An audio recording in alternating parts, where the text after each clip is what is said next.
Well, it's a pleasure to be with you in Maui. I've been trying to figure out since the first of the year whether I was dead or not, because I seem to be living in heaven.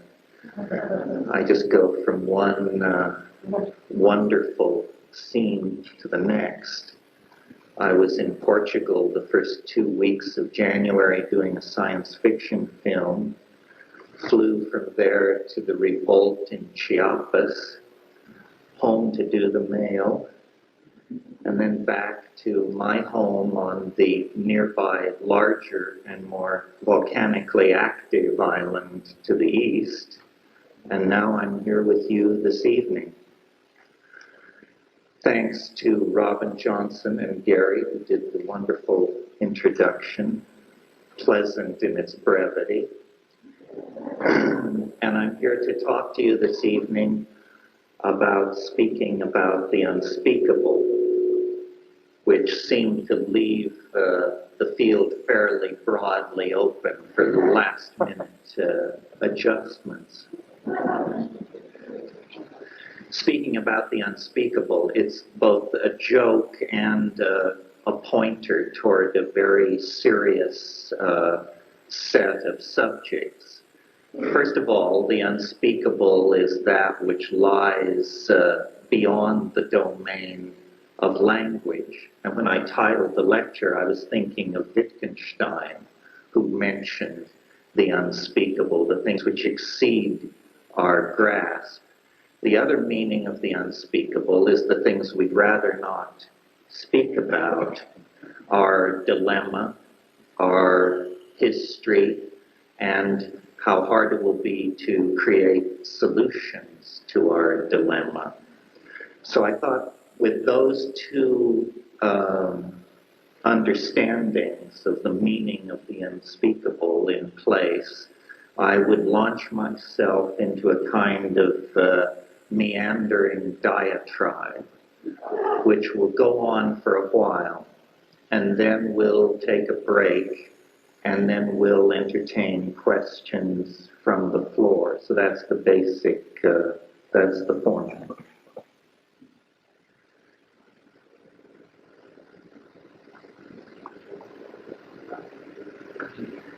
I'm sure it's no news here that we are approaching the third millennium, that 1,000 years of Christian civilization is percolating to its end, that we are on the brink of some kind of turning in the cosmic machinery. And though historians think of history as an endlessly fluctuating and trendlessly fluctuating process, in fact, I think for anyone with half an eye, it's clear that history is some kind of self-consuming process that occurs in geological and biological time in a kind of instant. It is not something that can be built into the life of a planet for endless eons. It's a phase transition, and it has the character of creating ever-expanding adaptive effectiveness for the species that practices it, usually through technology. But this adaptive effectiveness ultimately becomes toxic, no longer serves the endless expansion of population, the endless subduing of nature becomes counterproductive. And at that point, the feedback signals from the process of global civilization become signals indicating danger and time to shift to another gear, time to change the paradigm by which the society has directed itself. And Western civilization, through technological success, has become the dominant global civilization. So unlike the rise and fall of the Maya, which occurred in a kind of cultural and historical vacuum, our civilization touches everyone on this planet. We're involved in a species-wide crisis, and it's a crisis of adaptation and intelligence.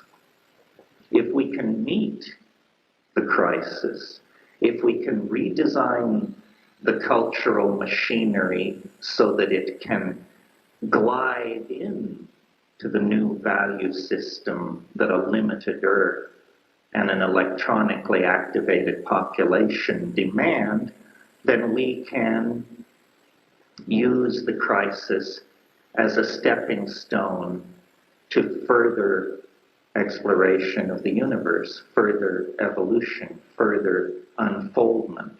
If we can't meet the challenge, then the fossil record makes clear that there is a place and a plan for those who can't cut the mustard.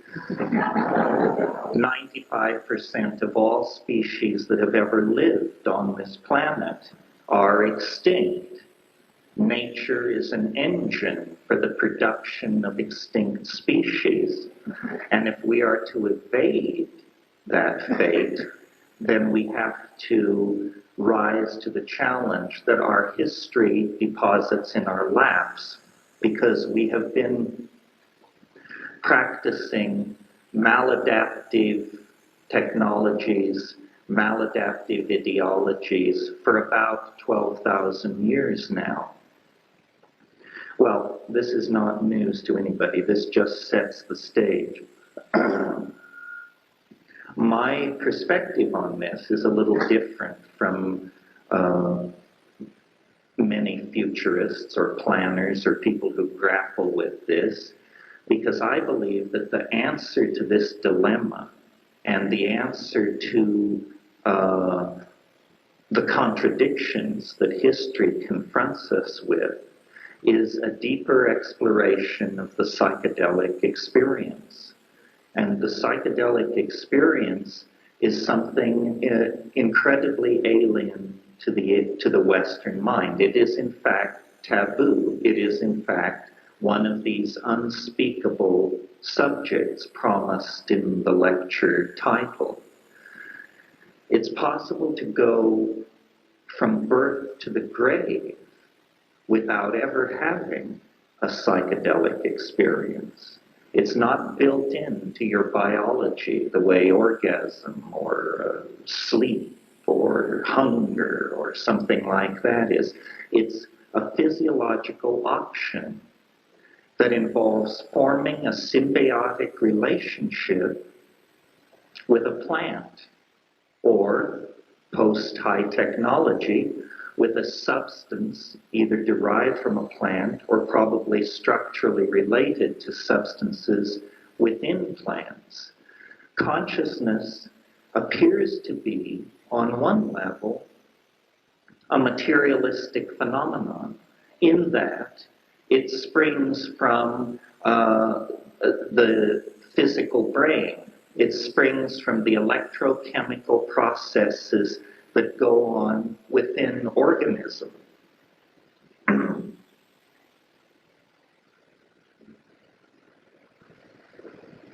On another level, consciousness and the psychedelic experience seem to be a kind of angelic descent into the domain of matter, a kind of iridescence from another dimension that infuses materiality.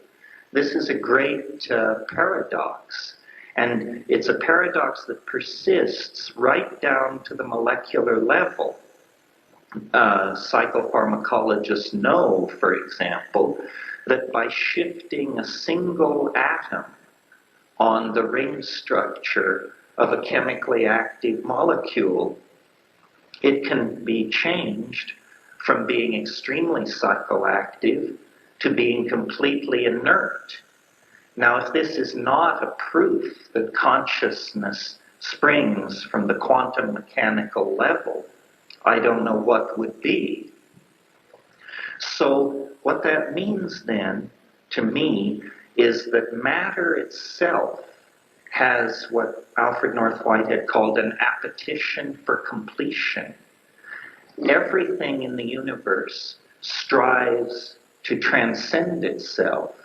Everything in the universe has what Whitehead called an internal horizon of transcendence. And in the human organism, this internal transcendent horizon within historical times has been frustrated by ideologies, has been channeled in negative directions towards such phenomena as urbanism, male kingship, monocultural agriculture, phonetic alphabets, so forth and so on. These cultural institutions, one by one, are the bricks that we have used to build ourselves into an impossible prison.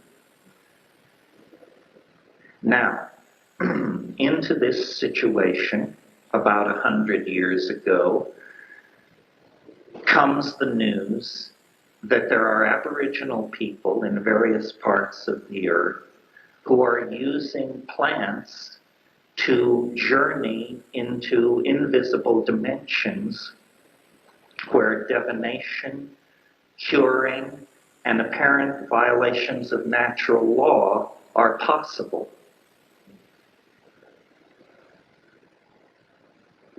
You'll recall that in, I think it was 1888, Louis Lewin, the German pharmacologist, went to, of all places, Cincinnati, and scored 120 pounds of peyote, which he dutifully took back to Berlin and set to work upon, and quickly isolated the active principle, or it was isolated by a colleague of his. That initiated the modern era of psychopharmacology, and quickly harmaline in the 20s, LSD in the 40s, psilocybin and DMT in the 50s, and then more exotic compounds were discovered. But as quickly as they were discovered, they were made illegal and they were professionally stigmatized, so that scientific careers were ruined if people chose to involve themselves in these substances. Well, now here's an interesting paradox. Science, which claims a kind of universal objectivity, which claims a kind of God-given right to probe into all dimensions and domains of nature, actually grew very queasy at the possibility of chemical agents being used to study and elucidate consciousness. And I think that when we analyze this modern institutional reluctance to deal with these compounds, what we uncover is in fact the lost history of the human race and the secret of our transcendent nature, our difference from the rest of animal nature is linked to the psychedelic compounds, and so is our sexuality, and so is our peculiar adaptive intelligence.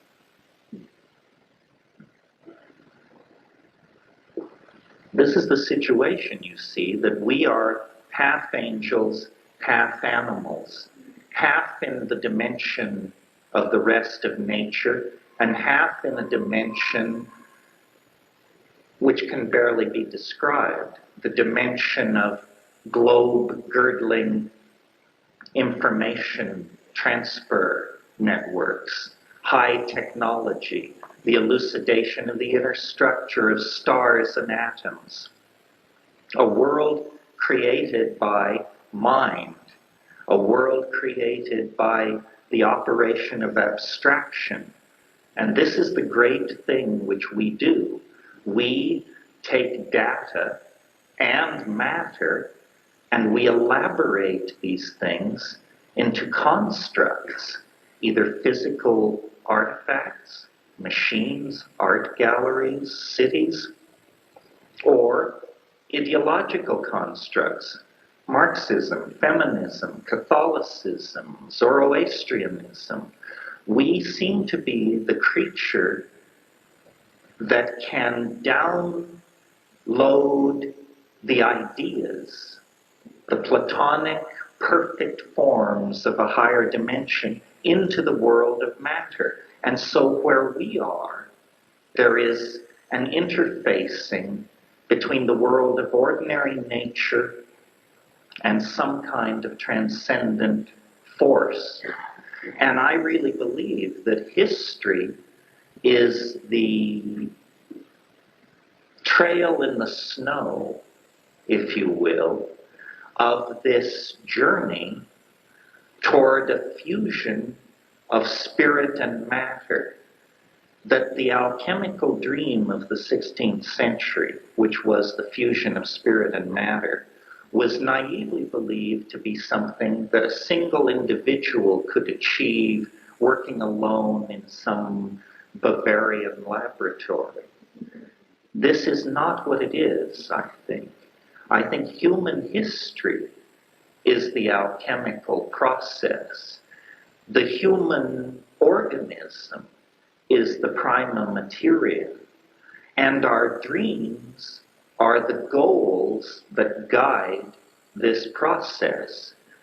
And we have pursued this path for so long that there now is no going back.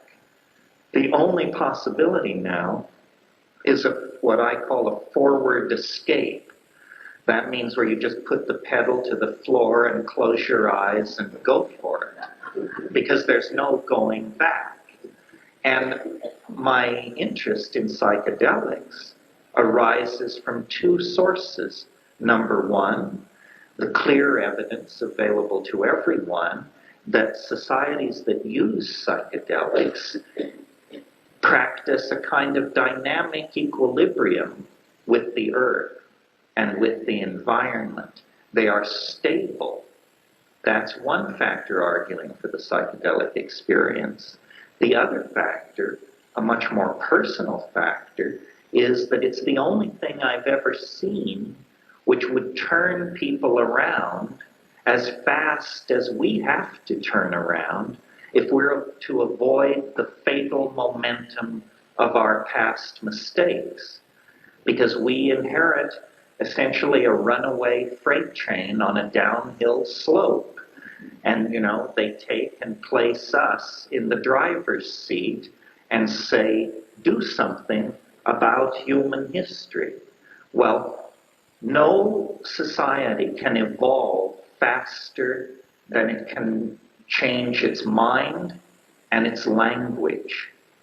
So speaking about the unspeakable means stretching the envelope of what can be said.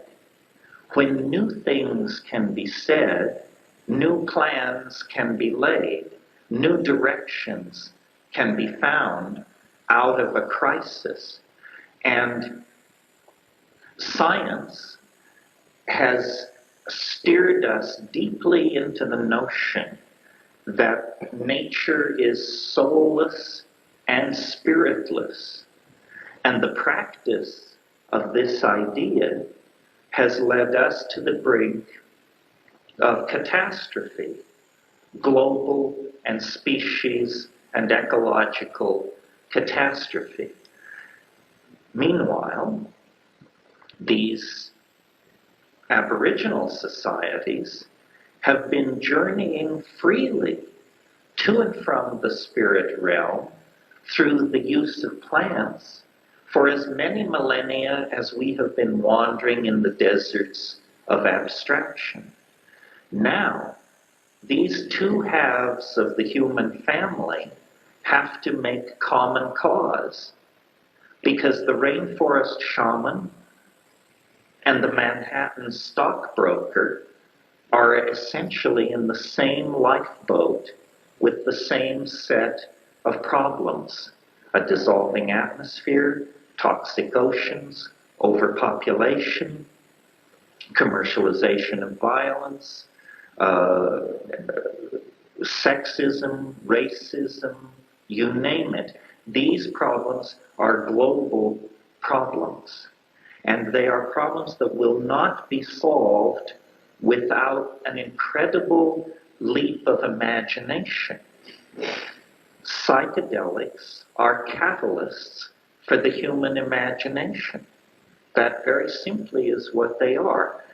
It doesn't say they're good. It doesn't say they are bad. They will catalyze the perverse imagination with the same effectiveness that they will catalyze the Gaian responsible imagination. Nevertheless, if we do not avail ourselves of these tools, I think the cultural enterprise is in quicksand and sinking quickly, or a kind of sinking submarine. So how can we change our minds, redesign our value systems, redesign our languages quickly enough to avert some kind of global degradation of the quality of life that will leave our children the poorer?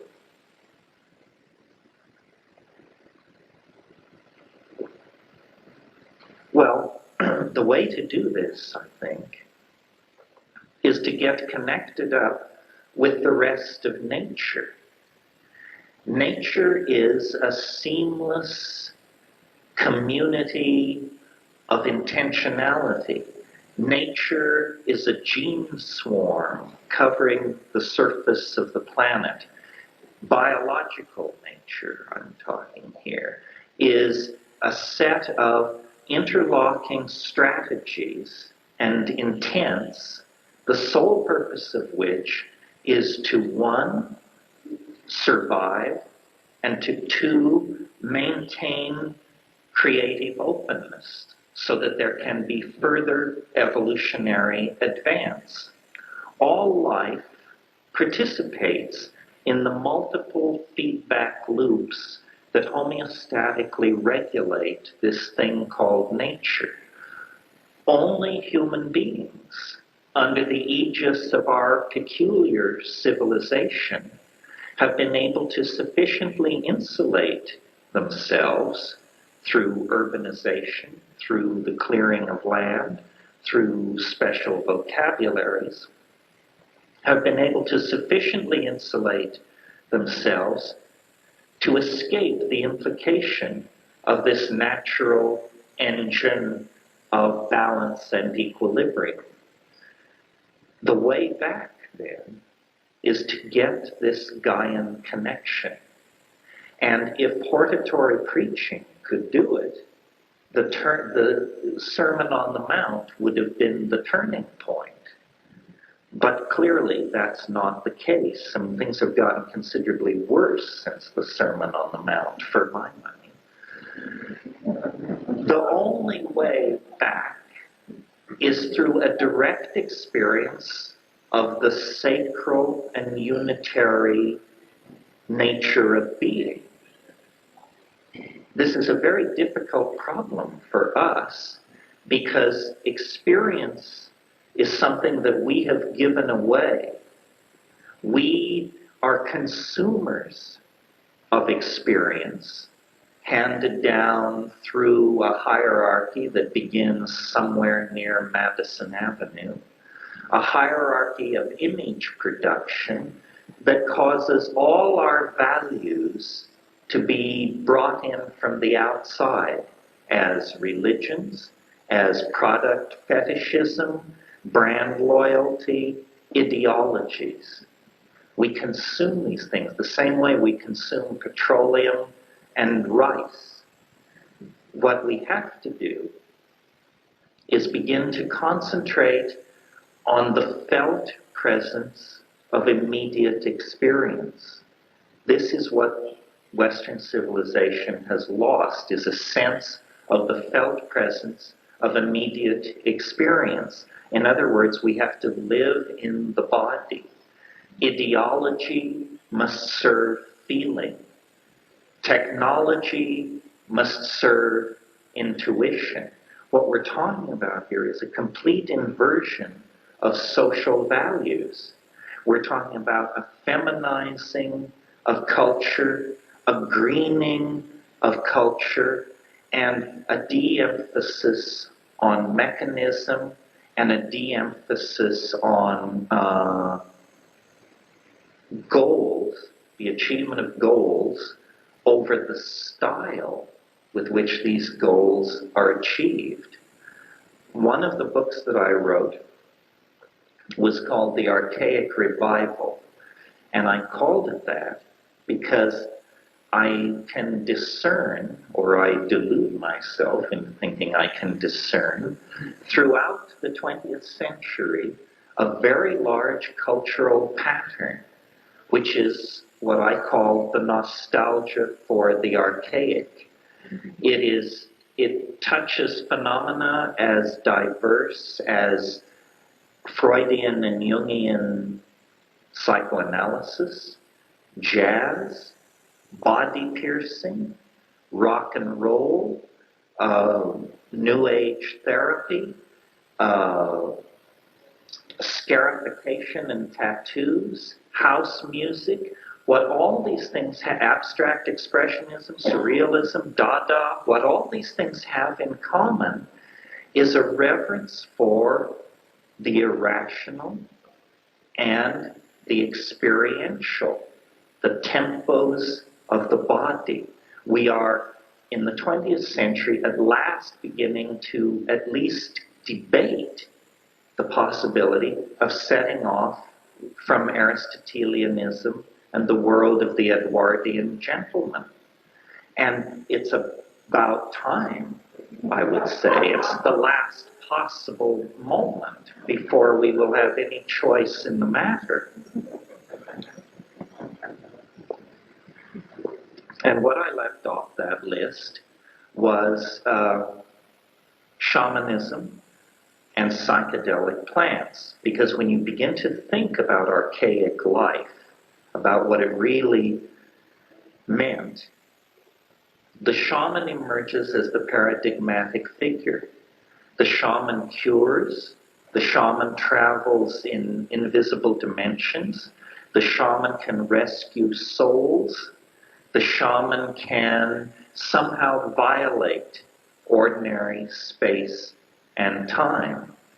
And at the center of shamanism is the psychedelic experience. Now, there's a lot of haggling about this in anthropology, but just to let you know where I'm coming from, I believe shamanism without psychedelics is shamanism on its way to becoming religion. Not all shamanisms in the world are psychedelic. Some rely on ordeal, some rely on quote-unquote abnormal personalities. These are forms of shamanism that are drifting toward institutional religion. Shamanism is not, strangely enough, the product of cultural values alone. It's a series of ideas that have been built up around an experience which most people in our society have never had. It's the experience of boundary dissolution, of the collectivity of planetary life, of the presence of strange and alien dimensions filled with intelligence and intent toward humanity. It is, in short, the world of pagan natural magic. And this is the world that beckons in the light of the failure of the cultural models of the last couple of thousand years. Now, it's a matter of great political controversy. Somehow, the changing of consciousness is deemed to be threatening to the state. Now, why is that? Is the state somehow playing a shell game that would be exposed if people were to actually open their eyes? In what way does the expansion of consciousness threaten industrial democracies? I think we need real answers to this. We like to believe we're a free society, but in fact, this is a game of puppet and puppeteer, no different from the game that was played inside the Marxist societies so recently deceased. It is irrational for people to addict themselves to the consumption of products, to money fetishism, and to linear ideologies. All of this is irrational, but it's practiced with a vengeance inside the high-tech industrial democracies. I maintain that we have drifted very, very far from a viable social system, and that in order to return to a viable social system, we're going to have to revivify our archaic styles. This is going on all around us throughout the 20th century, as I said, in an unconscious fashion. But I'm suggesting that we do it in a conscious fashion, and that we admit that hegemony, monotheism, print-created culture, obsession with stuff, that all of these things have played us false. They do not satisfy. And what satisfies is authentic experience. And authentic experience has been made almost impossible inside the world of media manipulated symbols and manufactured ideologies that constitutes the modern world.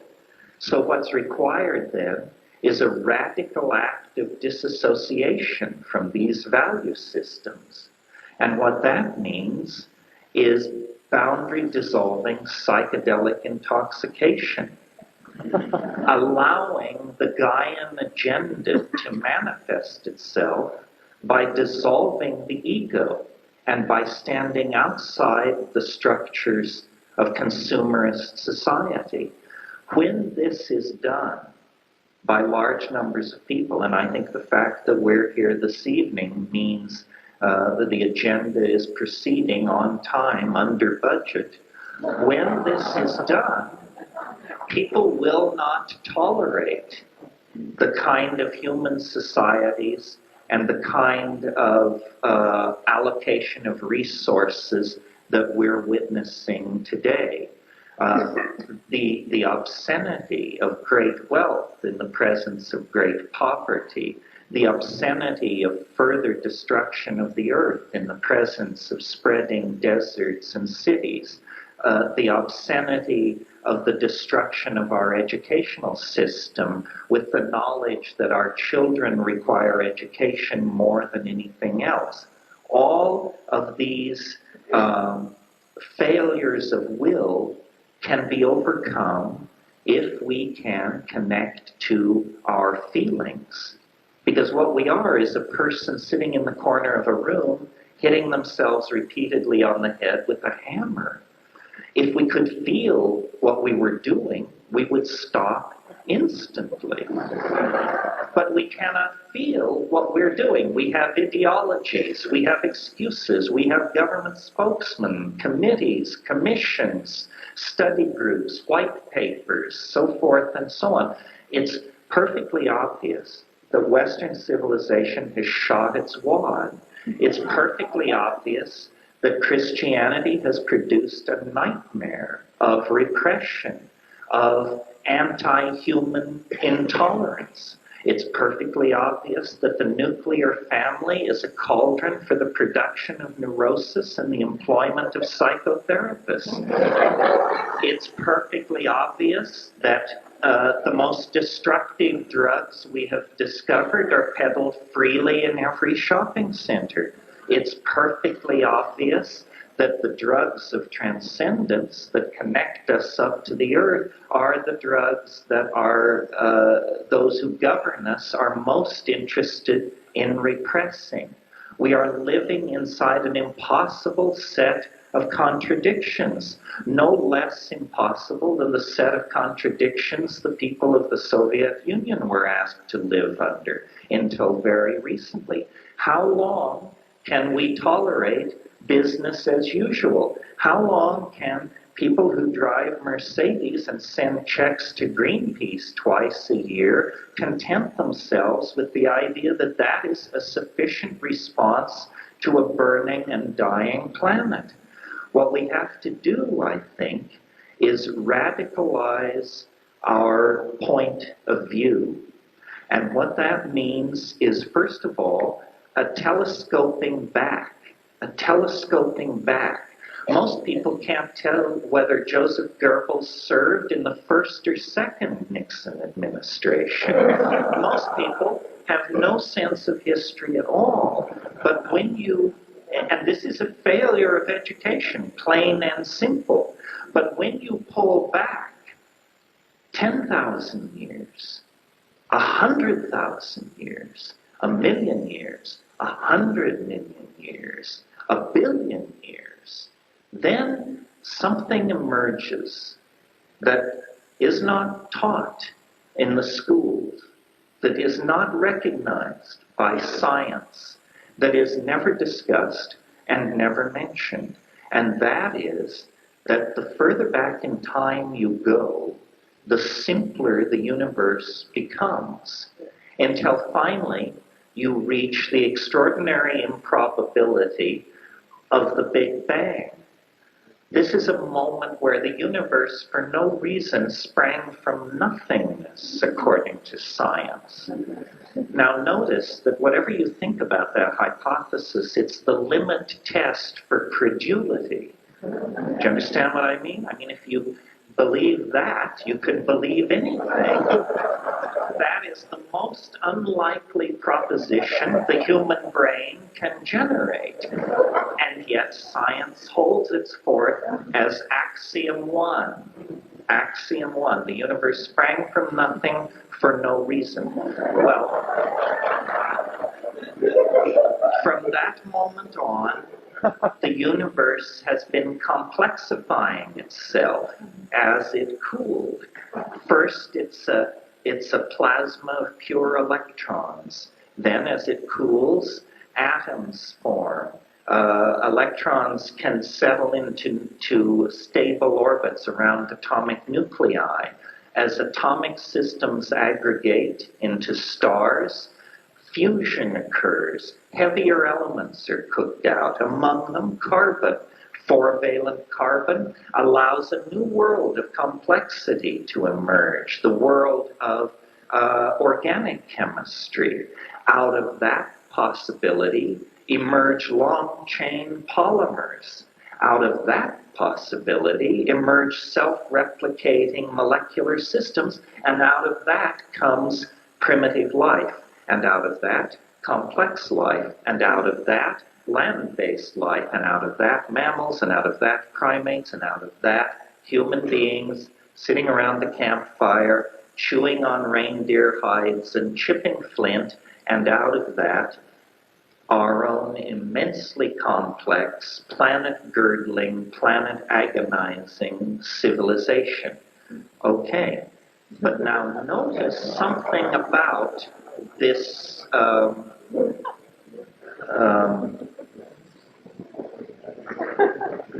notice something about this set of declensions that I just ran through.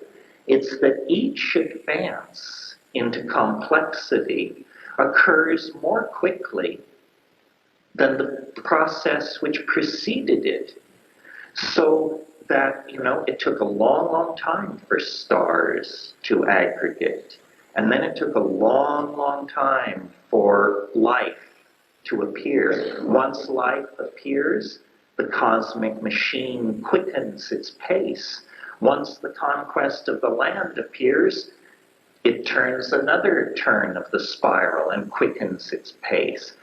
Once you arrive at human beings, you arrive in the domain of very rapid processes, even from the point of view of biology. Some people have a great enthusiasm for believing that there were high civilizations 50,000 years ago, 100,000 years ago on the Earth.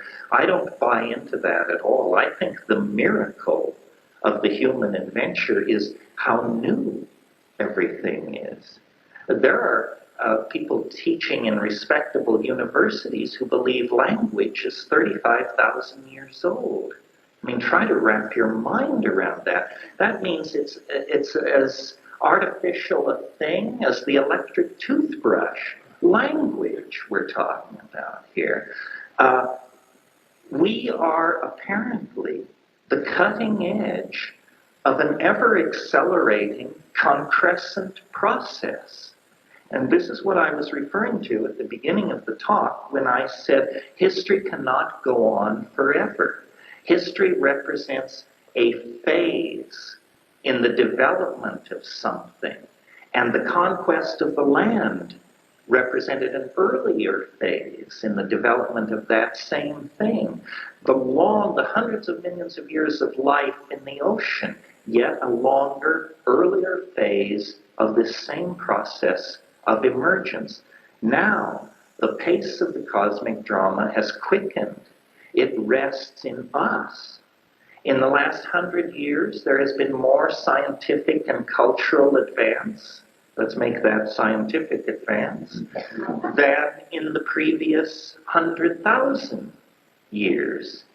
This acceleration leads any rational person to the conclusion that eventually we are going to enter into domains of novelty of such short duration that they will consume history. And I believe that this is what the psychedelic experience actually reveals, that, you can talk about the Jungian unconscious, you can talk about the maps of the Witoto or the Warani, but that the most effective map of the psychedelic domain is, strange to say, a mathematical map. That consciousness is the conquest of dimensionality. Biology is the conquest of dimensionality. The evolution of organs of locomotion and coordinated eyesight and so forth, these are devices to propel us through three-dimensional space. The mind, in its ability to coordinate data and anticipate situations, is a kind of trans-temporal organ. It is coordinating us in time as well as space. We are growing toward a kind of hyperspatiality, and this is a drama of universal import because it is all biology that participates in this. Now, this represents a radical change of view to what the myth of our civilization is. The myth of our civilization is that the universe began a long time ago. It will be consumed in entropic heat death a long, long time in the future. We are on an ordinary planet, around an ordinary star, in an ordinary galaxy, in a universe of hundreds of millions of such galaxies. In other words, it's put down, put down, put down, put down, a minimalizing of our importance. We are no more, in the view of science, than fortunate spectators to a cosmic drama that knows and cares nothing about us. I don't believe this. I don't think the evidence of the psychedelic experience supports it. I think that the universe is an engine for the production of novelty, ever quicker, ever faster, ever denser, and that at this moment, so far as we know, in this universe, we, the human species, our civilization, this evening, right now, is the most complex organization, system, organism in existence. Therefore, somehow, the fate of the cosmic intent rests with us. We are not without responsibility in this situation. Somehow, the next step, the next advancement into novelty depends on our being a smooth and dowelful conduit for its emergence. And so, as a global civilization, we can no longer afford the luxury of an unconscious mind. I mean, when you can pull down the fusion processes that light the stars, when you can pull that down on the cities of your enemies, when you can sequence the DNA, when you can map the heart of the atom, then it is entirely inappropriate to have an unconscious mind, because the power that is given unto you is a kind of godlike Promethean power. So how can we switch on the lights on our animal nature and draw ourselves toward the angelic destiny that wants to happen? Well, I think it's very simple. We have to decondition ourselves from culture. We are sick. We require medical intervention, immediate medical intervention, to attempt to intervene on what is a galloping cancerous state of neurosis, the growth and spread of ego. Ego is like a calcareous growth in the psyche of human beings. And if it is not treated, it creates the kind of society that we have. A society based on hierarchy, male dominance, accumulation of physical goods, suppression of the weak by the strong. This is the kind of society that is created when those values are pushed. This is why the psychedelics are so socially sensitive, because they dissolve deconditioning. And every culture is a scam. Every culture is a lie, a shell game run by weasels for the amusement of rubes. And if you don't want to be a weasel or a rube, then you need to inform yourself of how the shell game works and what lies beyond the carnival midway of civilized values.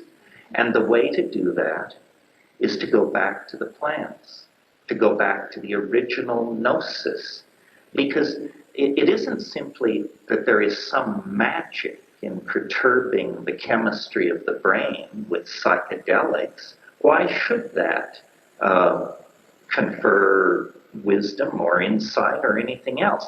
It only can do that if beyond the deconditioning there is a wholeness waiting. There is a mystery to be revealed. And I think it's the mystery of the Gaian mind.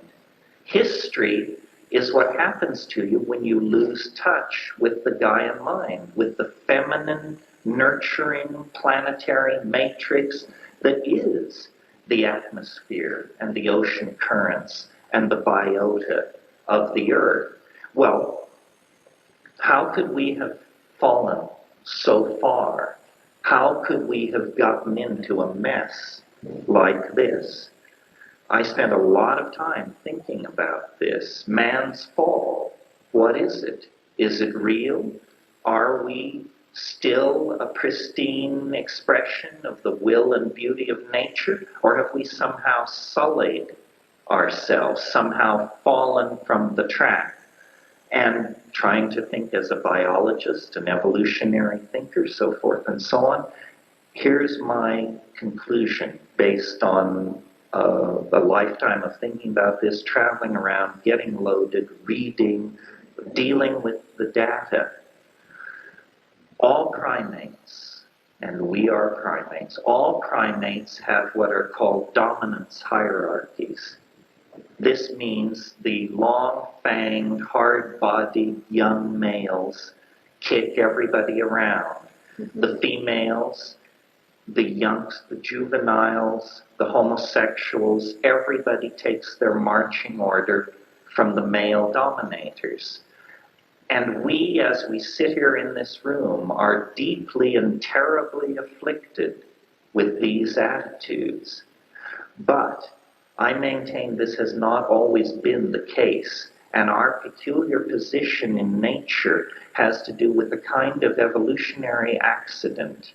Here's what it is, and as I go through it, I hope you understand it's an effort to solve one of the great problems of evolutionary biology, which is, why was it that within a period of time no more than 2.5 million years, the human brain size doubled?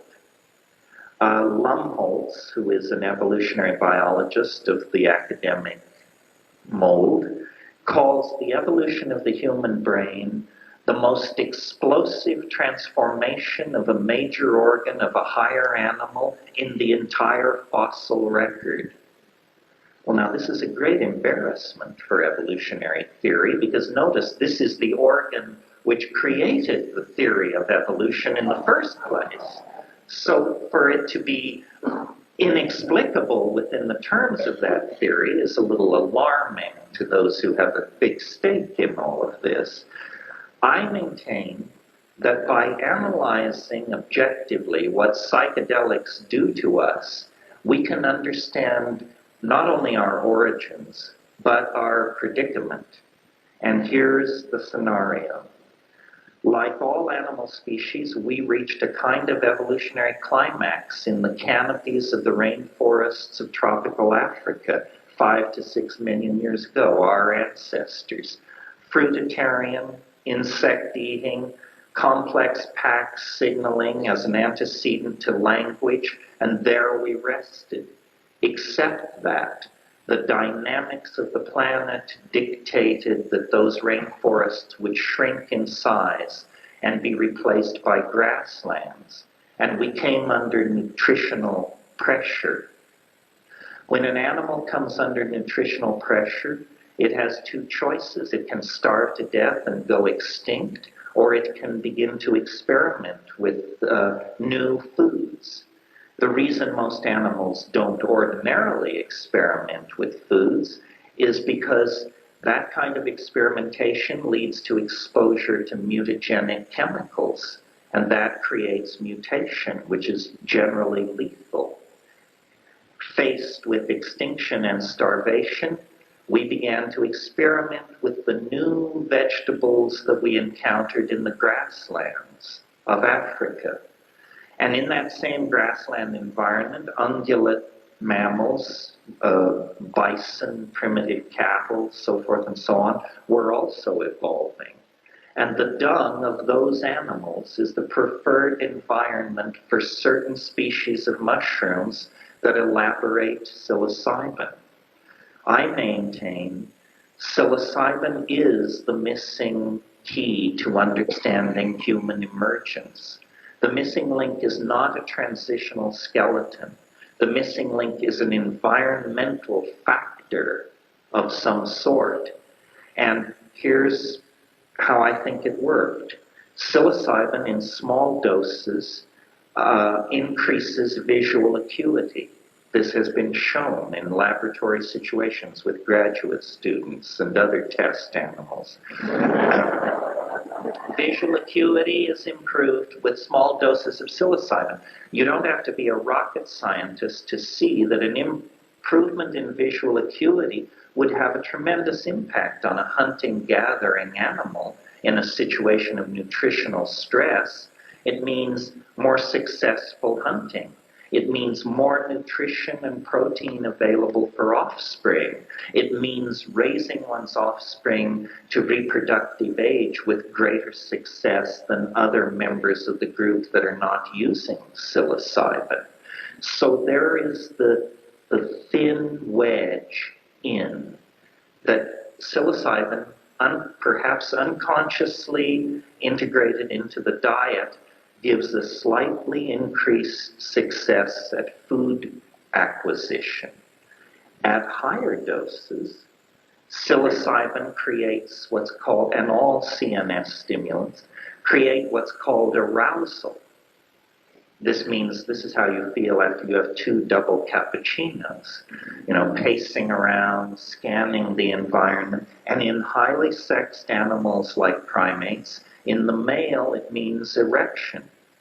So it becomes then a promoter of increased sexual activity, what primatologists like to call more successful instances of copulation. That's a second factor tending to outbreed members of the group not using psilocybin. Then, at still higher levels, hunting is out of the question. Whoopee is out of the question. And you're just nailed to the ground by the firelight, writhing in the ecstasis of hallucinogenic visions that unfolds around you. A situation that, to us, with all our sophistication, Husserl, Heidegger, Michael Jackson, the whole thing, we are as in awe of that as those proto-human beings must have been. So there it is. It's a 3-stage process. Better success at hunting, greater expression of sexuality and outbreeding of non-psilocybin-using members of the population, and then dissolution of boundaries into ecstasy. And this is the important one, because the thing that distinguishes our civilization and our lifestyle and our telos is ego. We believe that the free, democratic individual is the highest expression of human evolution on this planet. We have deified the ego. But notice that the ego is, 1, fragile, and 2, it exists by definition of boundaries. My house, my job, my lover, my fortune, your house, your lover, your fortune. Ego means we define boundaries, the very thing that the psychedelics erode. And I believe that the sexual arousal and the boundary dissolution, when poured together in a social context in the high Paleolithic, created a society based on orgiastic sex and incredibly tight community values. Because one of the consequences of an orgiastic style is men cannot trace lines of male paternity. Therefore, men do not have children in the ordinary sense. Children belong to the group, and loyalty, then, is transferred to the group. It is not transferred to the family unit. And there was a moment, 10,000 years, 20,000 years, 100,000 years, a window, when on the plains of Africa, under the influence of psilocybin and a non-hierarchical, orgiastic, nomadic society, we created poetry, drama, philosophy, higher values, altruism, courage, self-sacrifice, all of the values that we call human and transcendental were created in that environment. And then, no more than 15 to 20,000 years ago, The very forces which created that partnership paradise destroyed it. And what were those forces? Nothing more than the continued drying of the African continent. And the mushrooms began to disappear, began to become seasonal, began to be located only in the rain shadows of mountains. And when the availability of psilocybin began to decline, the old primate programming, which had never been removed from the animal, reemerged. The formation of dominance hierarchies reemerged. It must have been an awful, awful time.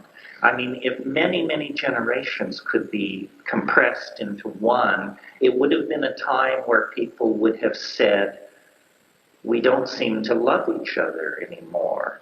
We seem to have no spirit of community. We seem to have become competitive. We're now struggling over land and food and women and social position. A brutalizing of life occurred at that critical juncture when agriculture was invented as a response to further drying, when the huge database about nature that the hunter-gatherers had created was dumped in favor of the very limited database of the monocultural agriculturalists, and male hierarchy, male dominance, kingship, walled cities, an end to nomadism, slavery. All of these institutions emerged in roughly 1,000 to 1,500 years in the Middle East and across North Africa. And that is the sad set of circumstances of which we are the heirs, many generations removed. So we are like dysfunctional children. Something terrible happened to us in the childhood of our intelligence. We lost our connection to the Gaian matrix, to the goddess mother of the earth, who gives coherency to life. And when the connection was lost, we fell into history. It was a perverse thing. People became frantic to preserve the mushrooms, and they created strategies such as pickling them in honey. The problem with that is honey itself can change into a psychoactive compound, fermented alcohol. This creates a completely different set of cultural values. Alcohol promotes an inflated sense of verbal facility at the same time that it lowers boundaries to social cueing. Go to any singles bar on a Friday night and you will see this in action. It promotes a further brutalization of culture. So this, to my mind, explains our obsession with substances.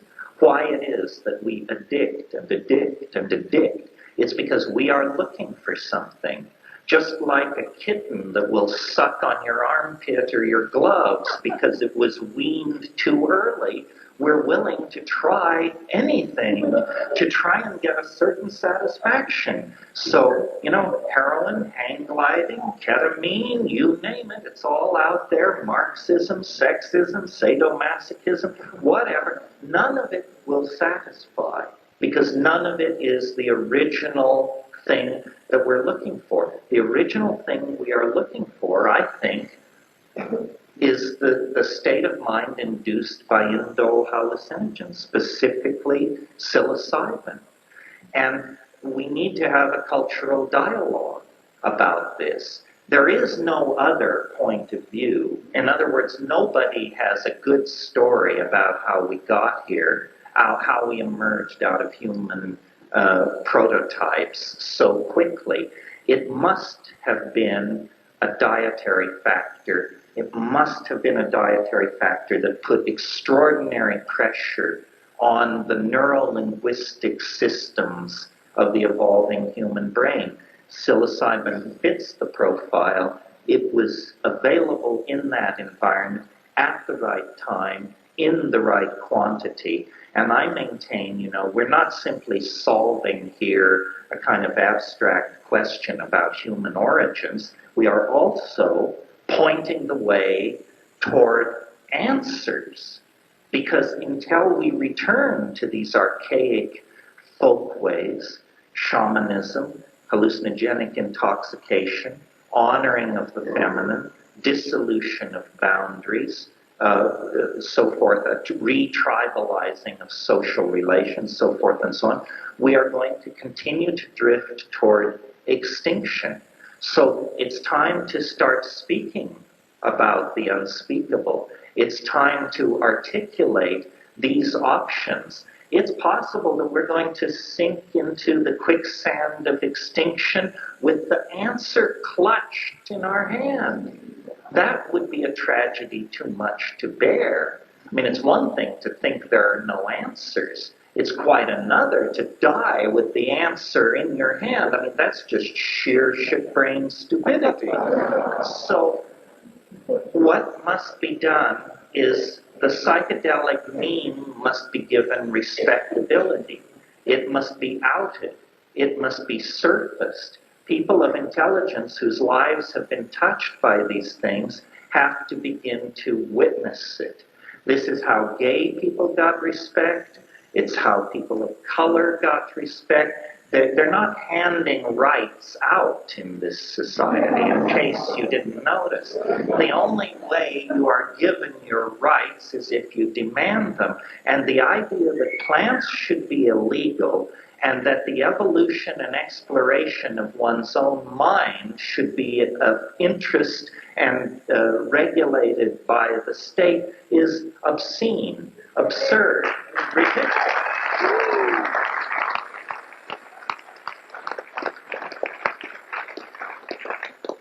And intolerable. So, here we are, 9 times in the last 100,000 years, the ice has moved outward from the poles, destroying everything in its path. Our people crossed the straits of Beringia thousands and thousands of years ago. They didn't have antibiotics, they didn't have MTV, they didn't have central air conditioning. But they managed to get us to this point. Now the ball is in our hands. We have global databases. We have the internet. We have systems of communication and data gathering undreamed of even 10 or 15 years ago. If we drop the ball, all of nature witnesses our failure, and our unborn children are the recipients of the consequences of that catastrophe. So I think it's time to begin to talk very, very frankly about the forced engineering of consciousness, about the re-shamanizing of society, about the rebirth of archaic values before it's too late. If we do this, I really believe that we primates love a good scrap, and that it's not too late. It's just almost too late. We are like someone awakening in a stupor in a burning house. It's time to stagger out onto the front lawn and sort things out, or we're going to be crispy critters if we don't get our act together. So I want to urge each of you to consider yourself self-selected to be here tonight, and therefore potentially an ambassador for reason on this issue of consciousness expansion and self-exploration. This is how religion was practiced for the first 1,000,000 years of its existence. It was only later that men wearing dresses took over the operation and have been shoving it down everybody's throat in a very unpleasant form ever since. The Gaian matrix is there. Psychedelics work. We're not talking about sweeping up around the ashram for 12 years before somebody gives you the good. this stuff works. I mean, if you had taken 5 dry grams tonight in the confines of your home, instead of coming here, you would be there now. So it is a tool which works. It isn't controlled by any beady-eyed faction with a bunch of mumbo-jumbo around it. It is self-directed, self-explanatory, and anyone who loves adventure and who loves life and who loves the experience of being has an obligation, I think, to explore this. It's as much a part of your identity as your sexuality, your ancestral history, or your hopes and fears. And to ignore it is to choose to play with less than a full deck. Don't do that. Play with a full deck. Help launch the millennium. Let's save the planet and create a world that we can be proud to hand on to our children. Thank you very much.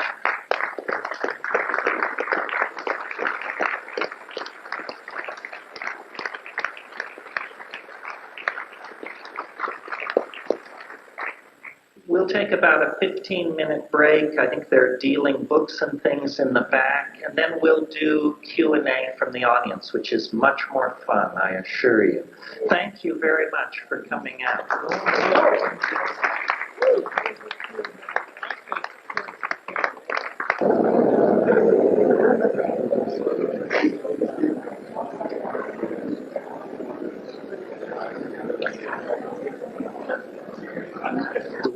The way we'd like to see this work is that when you have a question, if you could come up to the microphone, and those who have additional questions, if you could sort of queue up behind, and then Terence will answer them.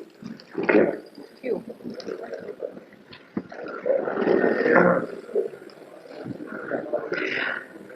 And the first question is... What happened to the dinosaurs? Oh, what happened to the dinosaurs? An easy question. Well, I mean, there's argument about everything, but I think it's fairly clear that the dinosaurs were pushed into extinction by a cometary impact on the Earth.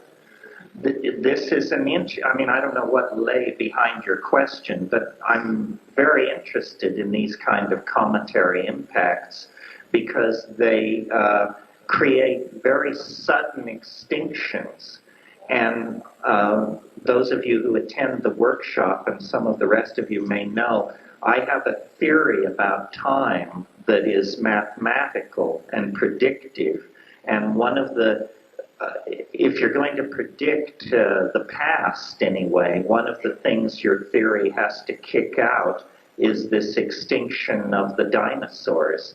And it now appears fairly clear that an object struck the Earth and broke into 2 pieces, if not more, and impacted essentially in the Gulf of Mexico, and in a single day they went extinct.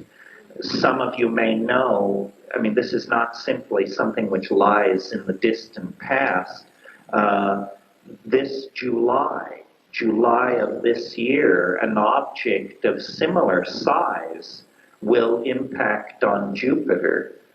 This object called Schumacher-Levy 9, which has broken into 25 fragments of about 2 to 5 kilometers each, is going to smash down on Jupiter the week of July 21st. Those of you who follow these things on the time wave will see it there at the bottom of the novelty trough, lending yet further credence to the idea.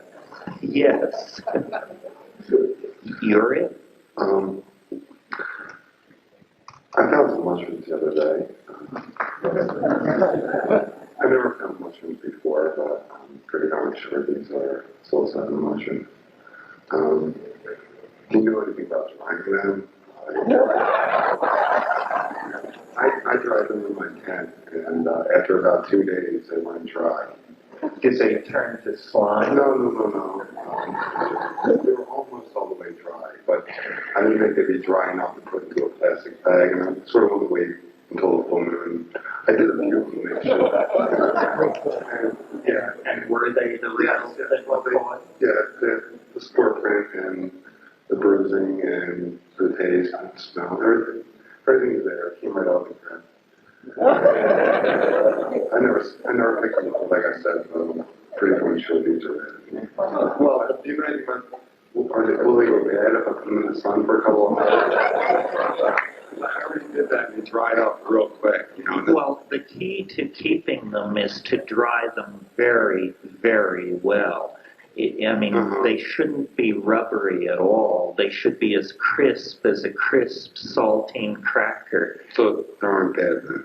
No, they're not bad. And then what you do is you put them in these, I should get money for this, but a daisy seal meal system where you can suck the air out of the bag so that there's no air in it and so that the bag seals down very tightly around the mushrooms. If you use that system and then put them in the back of a dark freezer, they'll last virtually forever. What degrades psilocybin is light and moisture.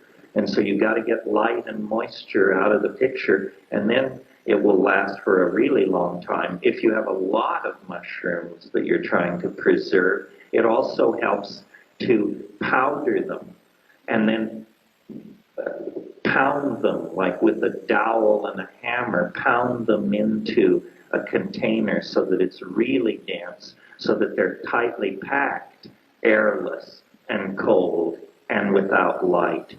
And then it's good for your lifetime. Sure. Hi, I just wanted to know if you have heard about a book called The Mutant Message. No. Okay, I want to tell you a little bit about it because it's very interesting. I think it follows what you're talking about. I love your idea of a collective consciousness, and I think the book describes an Aboriginal tribe in Australia that has been living out the way in which you're speaking, a collective. And what they've come to the conclusion of is that they can no longer procreate because they have recognized that they can no longer exist on this planet. And the reason they call the book The Mutant Message is that they believe we are a mutant life form on this planet that is destroying it to the extent that they can no longer continue their lineage. And this is an interesting concept because it's the first culture I know that has selectively chosen not to breed. And along with your concept of raising our consciousness so that we understand the destructive nature of ourselves, what about a parallel vision of reducing our population as these people are, of consciously choosing not to procreate at this time?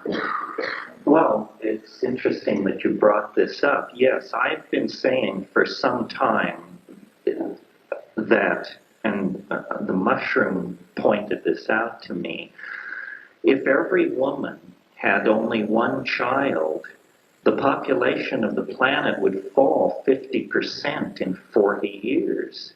50% in 40 years without war, revolution, coercion, anything else. And now, when you suggest this to people, they say, well, didn't they try that in China and it failed?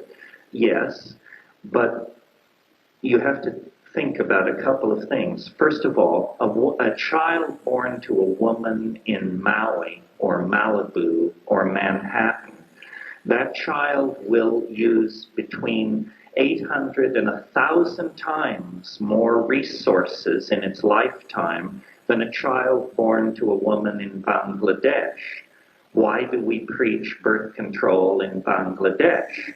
We should be preaching it on Maui, Manhattan, and Malibu, because the women in those places are highly educated, socially responsible, global people, and therefore are the population most likely to respond to this suggestion. If 15% of the women in the high-tech industrial democracies were to limit their childbearing to one child, within 10 years, certain pressure indicators on the planet would begin to move away from the red and into the black.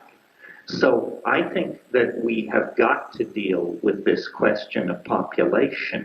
There are clearly too many people. And one woman, one child, you know, you don't have to be a rocket scientist or a psychedelic advocate to understand the impact of that. If the population of the Earth were cut in half, everybody alive would be twice as wealthy. It's possible in 120 years that we could reduce the Earth's population to 1 billion very healthy, very comfortable, very well-educated people. Okay, that's part of what the mushroom said, and I think it may seem radical in some circles, but not here, perhaps. It also said something else, which I rarely mention, but since you brought it up, there are not only too many people, there are too many men. And I would be very interested in seeing a set of social policies, tax incentives, medical policies, insurance policies put in place to limit male birth. It's very rare in mammal populations that you have a 50-50 ratio of male to female. And in fact, it's well known that male infants are less robust than female infants. And the reason we have a 50-50 sexual ratio is because we artificially support males and withdraw resources from females. I suspect that in the High Paleolithic, the ratio was closer to 2 to 1. And my supposition in thinking about this is probably that the best ratio is about 3 to 1. This is the way to feminize the human race if you're serious. This is the way to advance women if you're serious. Then what you have is less men, women whose dedication to the reproductive activities is confined in time to the amount of time it takes to raise only one child. This would be tremendously salutary to our problems. I've never heard it advocated, even by the most radical lesbian feminist, yada yada. I've never heard anyone say male birth should be limited, but it obviously should, and through amniocentesis and this sort of thing, we can steer ourselves toward a population with the predominance of females, and those females should have only one child, and 75% of those children should also be female. This would seem, and I don't consider myself a gung-ho feminist. I mean, I'm a feminist, but I don't read the literature or try to understand all the factions and theories. As a humanist, I advocate a reduction in male births. It just seems obvious that that's the way to go. If it doesn't seem obvious to you, then let's have a public debate about it and at least make it part of the rhetoric of the culture that this is an option for people to think about. I can like to just add one thing. I was listening to the President's Council on Sustainable Development. It's very interesting when you bring up the population issue because certain social groups that feel they are not being heard because their numbers are not large enough feel that's their only trump card at this point. And that's real frightening, but I understand the need for social justice, and that feels like their only alternative is to populate in order to get the respect that they need. So. But that argument, if that argument were true, that numbers were political power, then China would be the most powerful nation on the planet. I don't see that. I think it's a false analysis. I think that the quality of life of your citizenry dictates your position in the hierarchy of global societies. It's a crazy argument to say that for instance, the Hawaiians can only gain political power through breeding themselves into ever larger numbers. I mean, how practical is that? But people cannot afford large families. It's a prescription for further poverty, further overcrowding, and further neurotic family situations. The child, the objection I hear to the one woman, one child idea is that only children are neurotic. But I don't believe this. I think the post-industrial nuclear family model is extraordinarily neurotic because the parents model neurosis for the two children who are usually part of the picture. The nuclear family is a product of the Industrial Revolution. It is not a traditional social unit rooted in thousands of years of human experimentation. It's entirely a social unit created for the convenience of the factory and the office. If we are gung-ho to return to archaic social units, then we have to return to the extended family. And of course, that's very difficult because modern transportation makes it possible for families to exist, to spread out all over the world. But, you know, whether you're psychedelic or not, it's perfectly clear that if population is not somehow controlled, all other good works, all other liberal forward-thinking policies will come to nothing because the burgeoning population simply sucks up the resources that are freed. So, and yes, we have to then take on the Catholic Church and so forth and so on, but no group of people should be free to run around advocating policies that threaten the survival of the human race. I mean, that should be, if there are ideological crimes, that should be one of them. And the idea that you can run around advocating policies that wreck the land and push millions of people into poverty, degradation, and death is obscene. I mean, people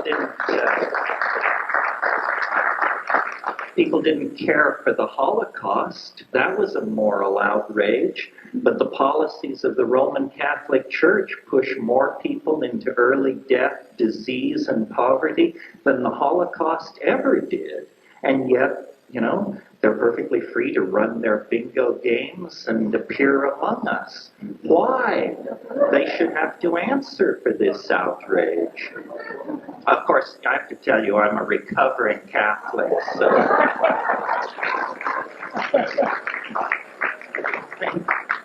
Next.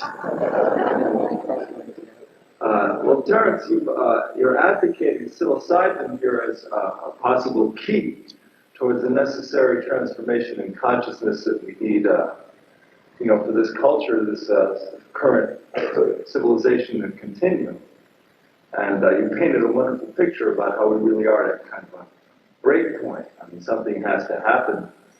But I'm just wondering, do you have any kind of scenario, do you envision any way in which it's possible for the widespread ingestion and usage of this stuff? I mean, it's currently criminal. How can this work? How can it happen? I mean, it's something that you have to take, right? You have to have the experience, and you're saying that a large number of people have to have it. Well, there are different answers that range from obvious to inobvious. I mean, you're all probably up to speed on the legalization struggle, how hopeless it seems, how prolonged the debate. Recently, I've been thinking about this in a slightly different way. Here's an idea. There is a plant called Salvia Divinorum. Probably most of you have never heard of it. It contains a compound which is not an indole and which is not scheduled, called salvorine alpha. When you take 20 leaves of this plant, which can be grown in most climates and everywhere in the world as a house plant very easily, when you take 20 leaves of this plant and chew it up and lie down in silent darkness, It provokes about 40 minutes of extraordinarily highly colored three-dimensional hallucinations. Let's keep salvia legal. Salvia is legal.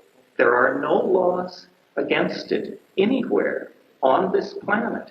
There are no laws against this substance anywhere on this planet. Keep Salvia Divinorum legal and go home and plant it and grow it and take it, and you will not be disappointed. This is not a shock. In other words, I test everything anybody tells me works, and it never does. This works, and in fact, chemists in the past 6 months have isolated the compound. It's called salvarine alpha. It's an isoquinoline. It's absolutely unknown to law enforcement. It has no history of human abuse, and it's active in the 200 microgram range, and it's smokable. Salvia Divinorum should be kept legal. It should be propagated everywhere. It should be widely grown and taken. Psychotherapists can use it. You can organize your church around it. You can do whatever you want with it. If what we're trying to do is get the psychedelic experience into the public domain, this is the way to go. Once we secure that salvia does not cause madness, impotence, whatever, then the issue of these other psychedelics will be seen in a different perspective. This, by the way, is very new information, and there are people who will shit a brick when they find out I said this to you tonight, because there's a debate going on in the upper echelons of psychedelia about whether or not this should be public knowledge. I trust that debate is now closed.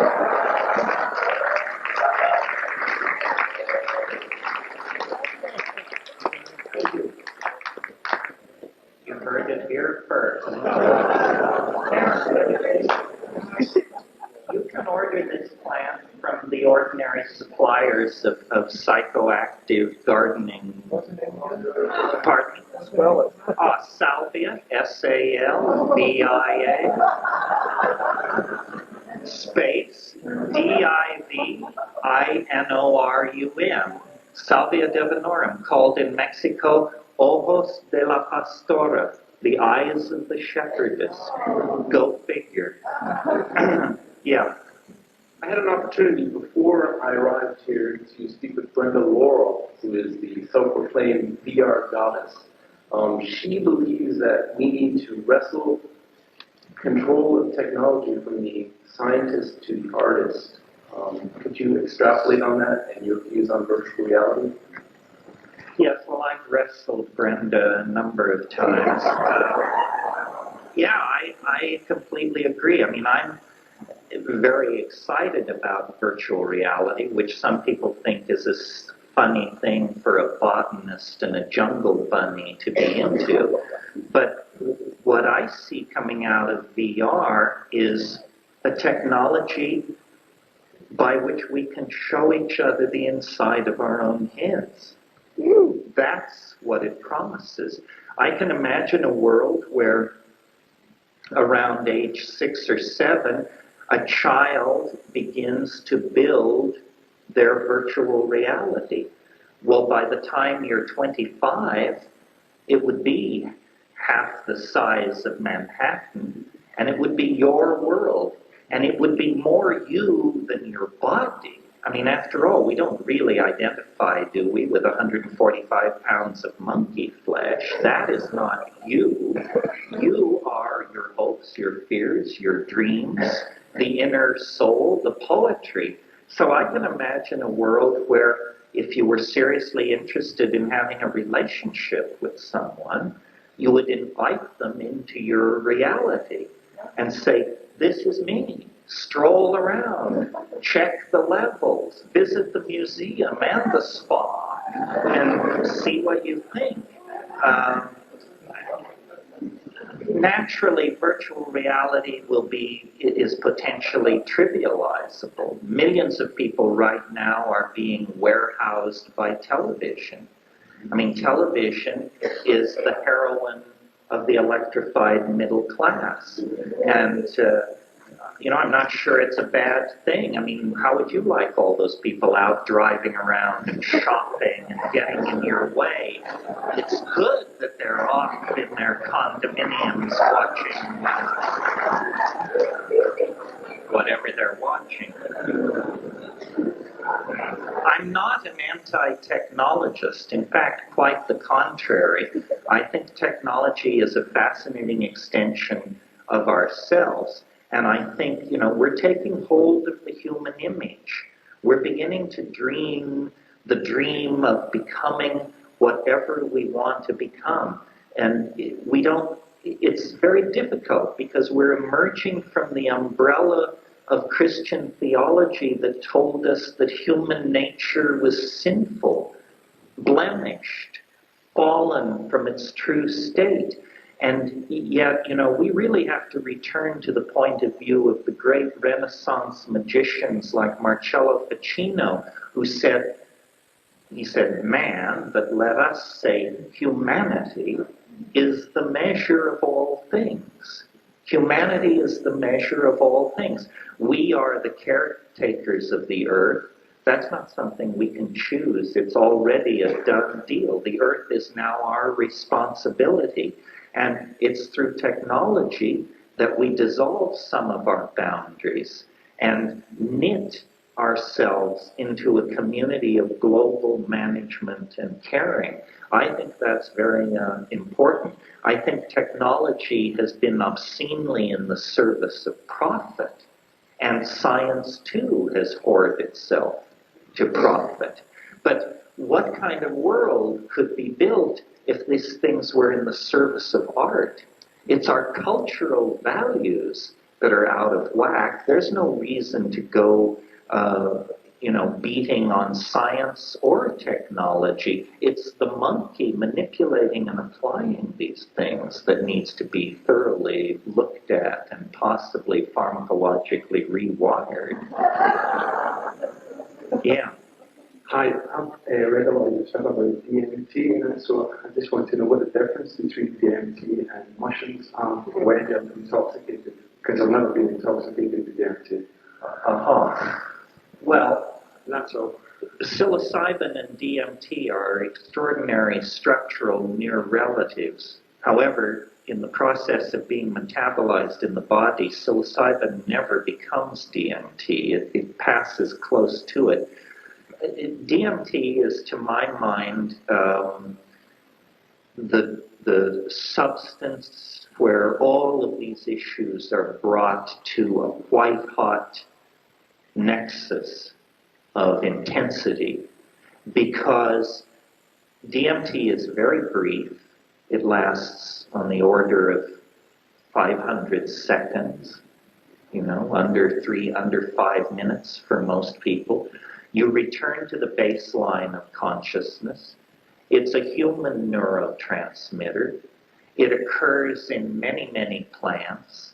It is the strongest of all naturally occurring hallucinogens. And looking at the physiological profile, it is probably the safest of all natural hallucinogens. And that's an incredible challenge to everyone in this room. The strongest and the safest spun into one. So there's no excuse not to do it, you see. It's also, because of its extraordinary brevity, an incredible challenge to those who want to criticize psychedelics. I mean, it's ridiculous to criticize a drug you haven't taken. I mean, it's sheer boneheaded know-nothingism. So I can respond to the argument of my critics that they can have a lifetime of criticizing psychedelic drugs, but they can't spend 8 hours to take mushrooms, but surely they can spend 10 minutes to smoke DMT.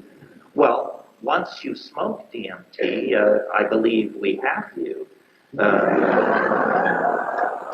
There is no going back, because it is such an extraordinary revelation, not of any theogony of white lights or any Jungian or Freudian map of the unconscious, but rather the revelation of something utterly unexpected, overwhelmingly strange, definitely translinguistic, and repeatable on demand.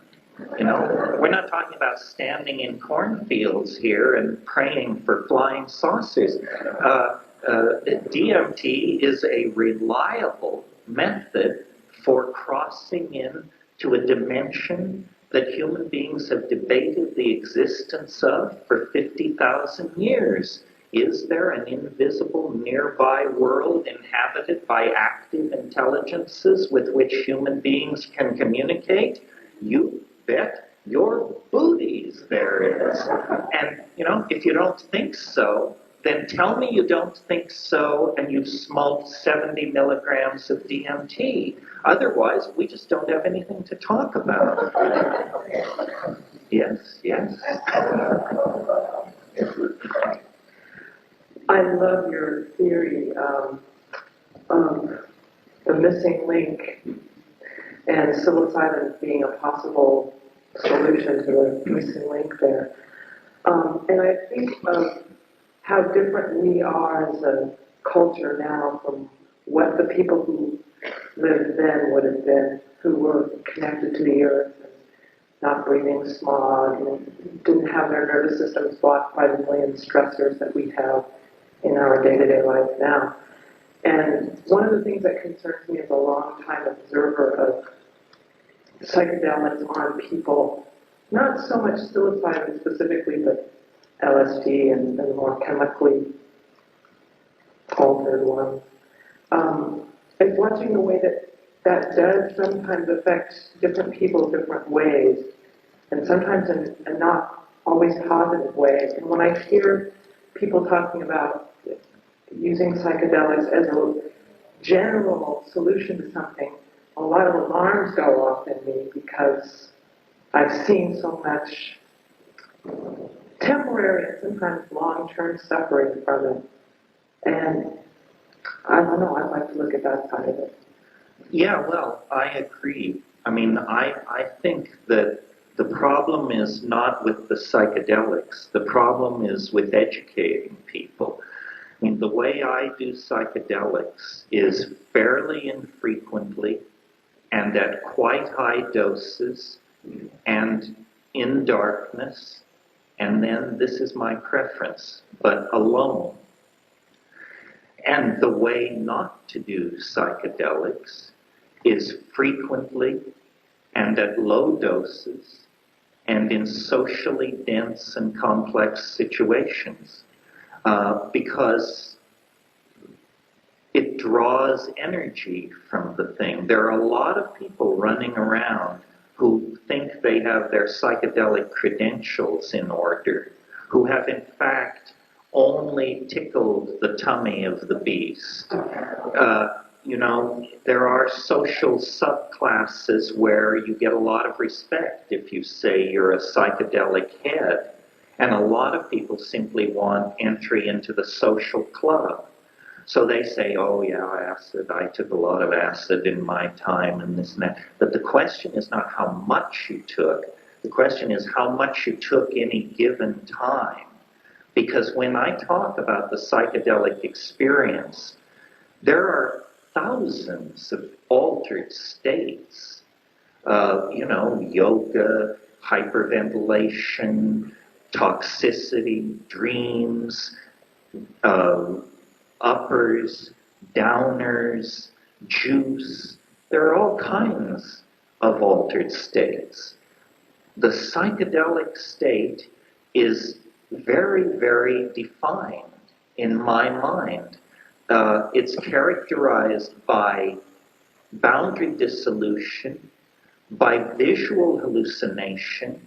That's important. The people who say they've taken these things and never hallucinated have to go back for a retread. It doesn't count. if you don't hallucinate. They're hallucinogens, remember? So it's a very specific thing that they do. I don't even care for the dissociative anesthetics like ketamine. I don't care for opium. I don't care for cocaine. I mean, I've done all these things, but they're not interesting. What's interesting is the transformation of psyche, which goes on in the presence of these indoles. And we have to educate our children in the schools. We have to teach them about shamanism. We have to teach them about risk. You mentioned the casualties along the way. There are people among us for whom boundary dissolution is not the problem. Their boundaries are dissolving all the time, and they are not good candidates for psychedelics. They are fragile, made fragile by the same set of traumatic forces that may have made you not fragile. But as a general rule, if you have psychic health, psychedelics are not going to harm you. And I've always felt that that people know whether they're at risk from these things. I always believed Tim Leary made this statement, but when I tried to give him credit for it, he expressed amazement and said he'd never said such a thing. But somebody once said, LSD is a substance which occasionally causes psychotic behavior in people who have not taken it. And I certainly found that to be true. It caused members of my family to become psychotic who had not taken it. And I'll bet you that if we could look at the number of emergency room admissions caused by LSD, most of them were people who didn't take it, but who had a coronary thrombosis when their child told them they were taking it, something like that. So we have to educate our children. We have no shamanic tradition. We don't initiate our children into sex or anything else. We need to create a neo-shamanic institution, and I see modern psychotherapy as a kind of incipient shamanism that could educate people. But as long as we tolerate the propagation of media lies, disinformation, hysteria, then we're going to have casualties. And there are also, unstable personalities who simply do not follow the directions. Everything has directions. Whether you're, ironing your clothes, tuning up your car, or taking psychedelics. If you don't follow the directions, whose responsibility is it if you screw up? So we have to educate our children, educate ourselves, get these things out of the closet, and make them part of the culture. That's the way to deal with sexuality. That's the way to deal with drugs maturely. Yeah. Hi. I agree that education is one of the major importance of being able to understand what we're doing to our minds and to our body. And when you were talking about Timothy Leary, I remember reading in one of his books that he said that LSD leaves your system in 20 minutes, or with your first urinary. Your first pee. Okay, and so that leads me to believe that it's completely your mind that helps understand what's going on within you, and not actually the drug itself, which it helps open up doors, but then it's your own mind that keeps doors open. Well, I think that's true to a degree. I was thinking about this last night for some reason. It has to do with what you bring to it. And, we all have an obligation to be experienced. And by that I mean, if you've always lived in a small town south of Hudson Bay and you never learned to read and you don't watch TV, you don't bring much to the psychedelic experience.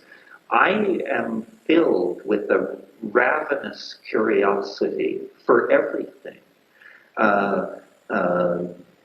Unexplored countries, ancient languages, forgotten cultures, abandoned philosophical systems, the detritus of the human experience through time. I love all that stuff. I read constantly.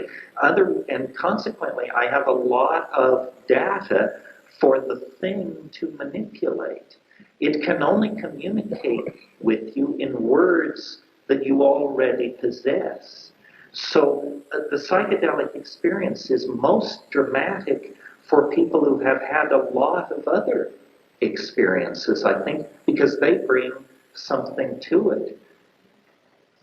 I was just going to say that with my own experiences, I've been able to counteract any bad vibes, I guess, that were coming my way through the will of knowing that it's out of my system and it's merely my mind, and helping people go through, whether it be a bad trip or not. It may seem that it's your mind that I don't know if that's making any sense, but that knowing that it's not the drug and that it's your mind that's doing the evolving, that you have the capability of stopping at any time and going to sleep and waking up the next morning and continuing your life. Yeah, well, I don't want to knock the crop out from under you, but I don't know how secure this data is that LSD leaves your body in 20 minutes. I'd be interested to see the papers that secure that. It is your mind, but what is mind? Philosophers have been at this for thousands of years. Nobody has a clue. Not a clue. What is mind? Is it the electrochemical activity of the brain? Is it where in the body does it originate? With all the fancy instruments of modern medicine, no one has ever seen a thought form in brain tissue. No one has ever been able to make a direct analogy between an EEG tracing and a thought. Thought is still very, very mysterious. When I think that I will close my hand into a fist, that's a miracle. That's mind over matter. No philosopher in human history has ever been able to explain how that simple act takes place. That tells you that philosophy has been staying well away from the world of direct experience, because every day we experience willing our body to act, and yet we say mind cannot affect matter. Well, why do we have this contradiction? It's because we don't want to admit the primacy of mind. Do you want to say something else? Okay. You? Yeah, go for it. I have a thought.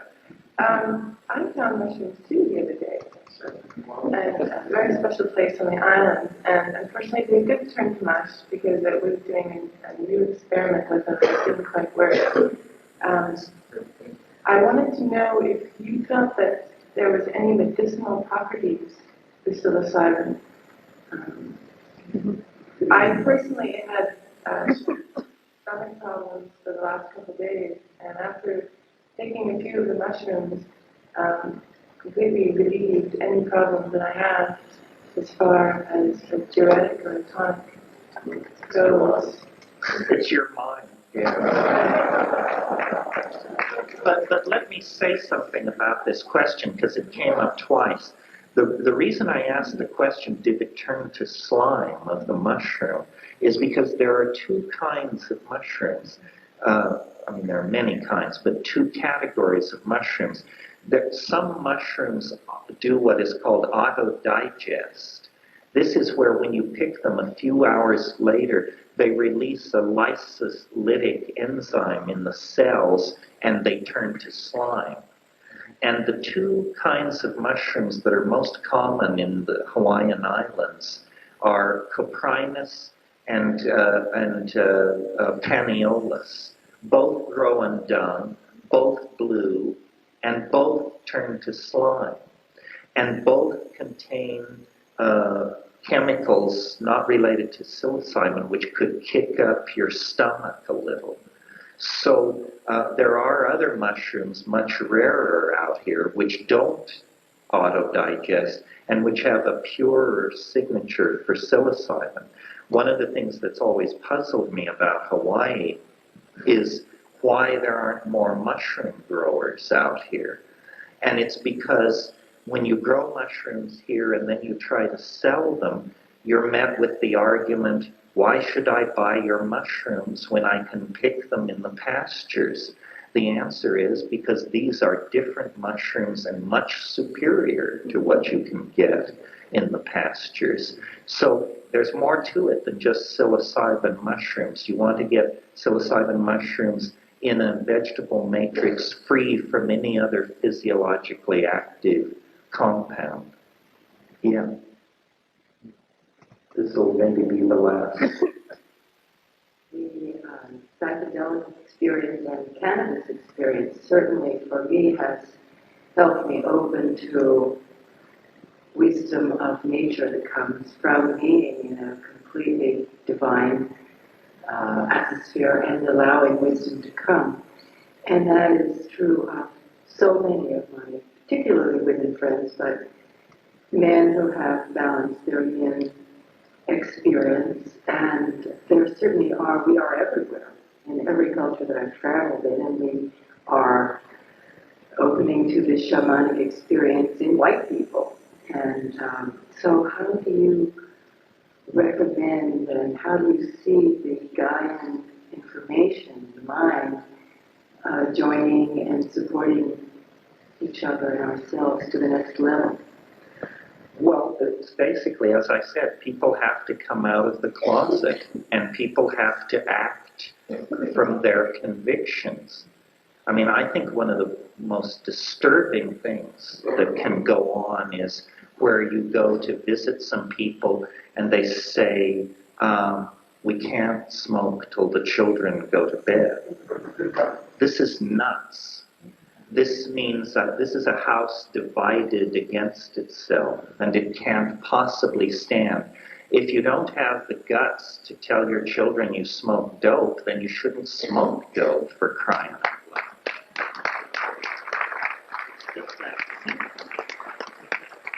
We have to come out of the closet. And I know, it's not easy. People are teachers, people are this, people are that. But on the other hand, what's the payback for being chicken shit? The payback is continued repression, continued manipulation. If you don't claim the right to be able to explore your own mind, then all other rights are potentially to be taken from you. And I think, there are all kinds of stories going around. Potheads can't think straight. People who use drugs don't bathe enough, so forth and so on. This is a kind of ism. It's not sexism, it's not racism, it's dopeism. And, enough of that. We pay our taxes. We hold down top jobs in advertising, publishing, media, entertainment, science, software writing, so forth and so on. And we should have the same respect that is due everybody else in this society. The people who are repressing dope culture have no agenda. They have no plan. Their plan is to keep everybody in a state of semi-anesthesia until the shit hits the fan. That's the only thing they can figure out to do. They don't know how to feed everybody. They don't know how to cure AIDS. They don't know how to depopulate these enormous cities. They don't know how to generate enough electricity for the evolving population. They have no answers. All they have are spin doctors and cosmetics and delay and disinformation. So I do not understand the passivity of people on these issues. The world is slipping through our fingers because we don't have the courage to stand up and halt it. And if we don't have the courage to stand up and halt it, we are voting with the dominators. We are voting with those processes that will make us extinct. These governments, these institutions exist to serve us. It's no big deal to throw down an institution. It's not even a big deal to hang a few dominators. Why are we so polite? Why are we so willing to go along with this shell game? It's only the entire future of the planet that's at stake. So do we want to be like the Jews in Europe who went quietly to the trains to be taken to the camps? That's the spectacle that I fear. I think we just have to say this dope thing is the biggest shuck in history. I mean, governments have always made money off dope, and whenever any particular drug became too odious for them to continue their practice, then they handed it on to some mafia and took their cut in kickbacks. And that's what's happening now. Meanwhile, psychedelics, which unite people, dissolve barriers, make us one with each other, and have never made a lot of money for anybody compared to the real drugs of commerce, heroin and cocaine and that sort of thing. These drugs are stigmatized and suppressed, and we commit our individual acts of civil disobedience in our fine homes with the front door locked, but we never can seem to reach out to each other sufficiently to create a community that says, we've had enough. We're not going along with this anymore. That's how human freedom makes progress. The Magna Carta was signed when the Dukes of England told the king to stop it. And women got the vote when they demanded it. And black people got respect when they demanded it. And gays found a place in society when they demanded it. And when we insist, then the dialogue will begin, and not until. So I think the responsibility is on us. We can whine all we want about the helicopters overhead and the friends taken off to jail, but unless we're willing to stand up and be counted, why don't I have 100 competitors? I'm making good money sitting up here talking to you. You too could have a life if you would advocate psychedelics from the stage. Everybody needs to come with you. Well, I think we've beat this horse to death. I see that it's getting late. I hope that you'll come. If you aren't signed up for the workshop, I hope that you'll come. If you can't come, I appreciate your coming out. I hope you'll read my books, the books of my colleagues. There's a great deal of psychedelic publishing being done now. Sasha Shogun's book, Jonathan Knott's books, Eduardo Luna's books, my books. Inform yourself. The first stop for a serious psychedelic voyager should be the public library. Inform your children, talk to your friends, and let's try to make a better, stonier world out of the world we inherited. Thank you very much. Equipment supplier that I just have one copy, but I'll give it to the most aggressive person who gets to me first. Anything? Yeah. I'm just curious why, if naturally psilocybin mushrooms grow out of cow dung, why when you do it in a laboratory kind of situation, is it so important that you do it under such sterile conditions? Well, because it's very selective in nature. It does grow out of cow dung, but in the case of Stropharia cubensis, it requires the dung of Cebu cattle, the white, humpbacked, tropical cow. I've seen pastures in Colombia where there were cebu on one side of the fence and the pasture was full of mushrooms, and there was a mixed herd, 50% cebu on the other side of the fence, and the mushroom just wouldn't occur. When you grow mushrooms in artificial culture, the strategy, you know, all life requires the 8 essential amino acids. We all learn this in nutrition class. Well, so what you grow these mushrooms on is rye. And the endosperm of the rye, when it bursts from cooking, all 8 amino acids are available in the endosperm. So theoretically, you could grow almost anything on that medium. So that's why the only way you could grow Stropharia cubensis on manure that was not cebu manure is if you very carefully composted it and neutralized it and that sort of thing. Mushroom growers know how to do this kind of thing, but it's definitely an art.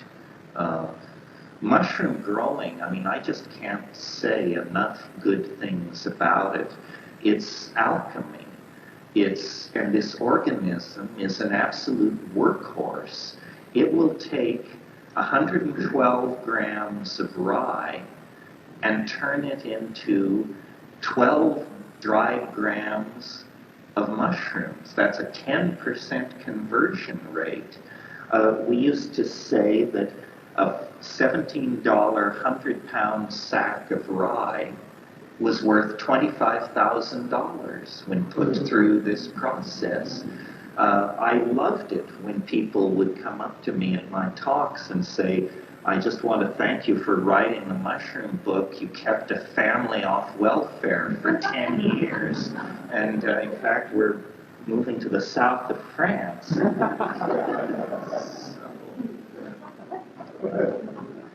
Anything else on this? Yeah.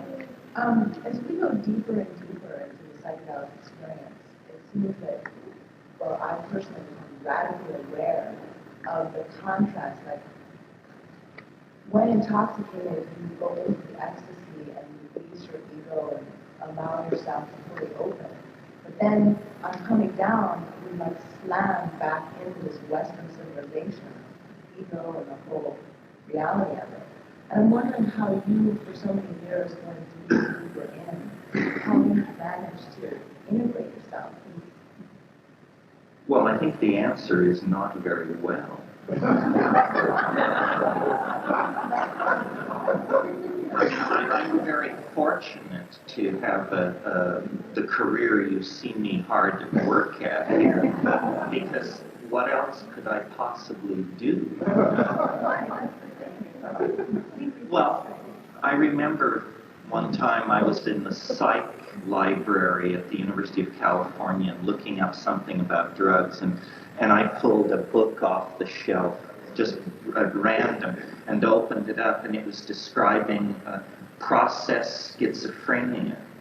And it said, the victim of this particular syndrome lives in a twilight world of self-generated fantasy and occupies a marginal position in society, usually holding down odd jobs and moving from... So this is it. Now I understand. So,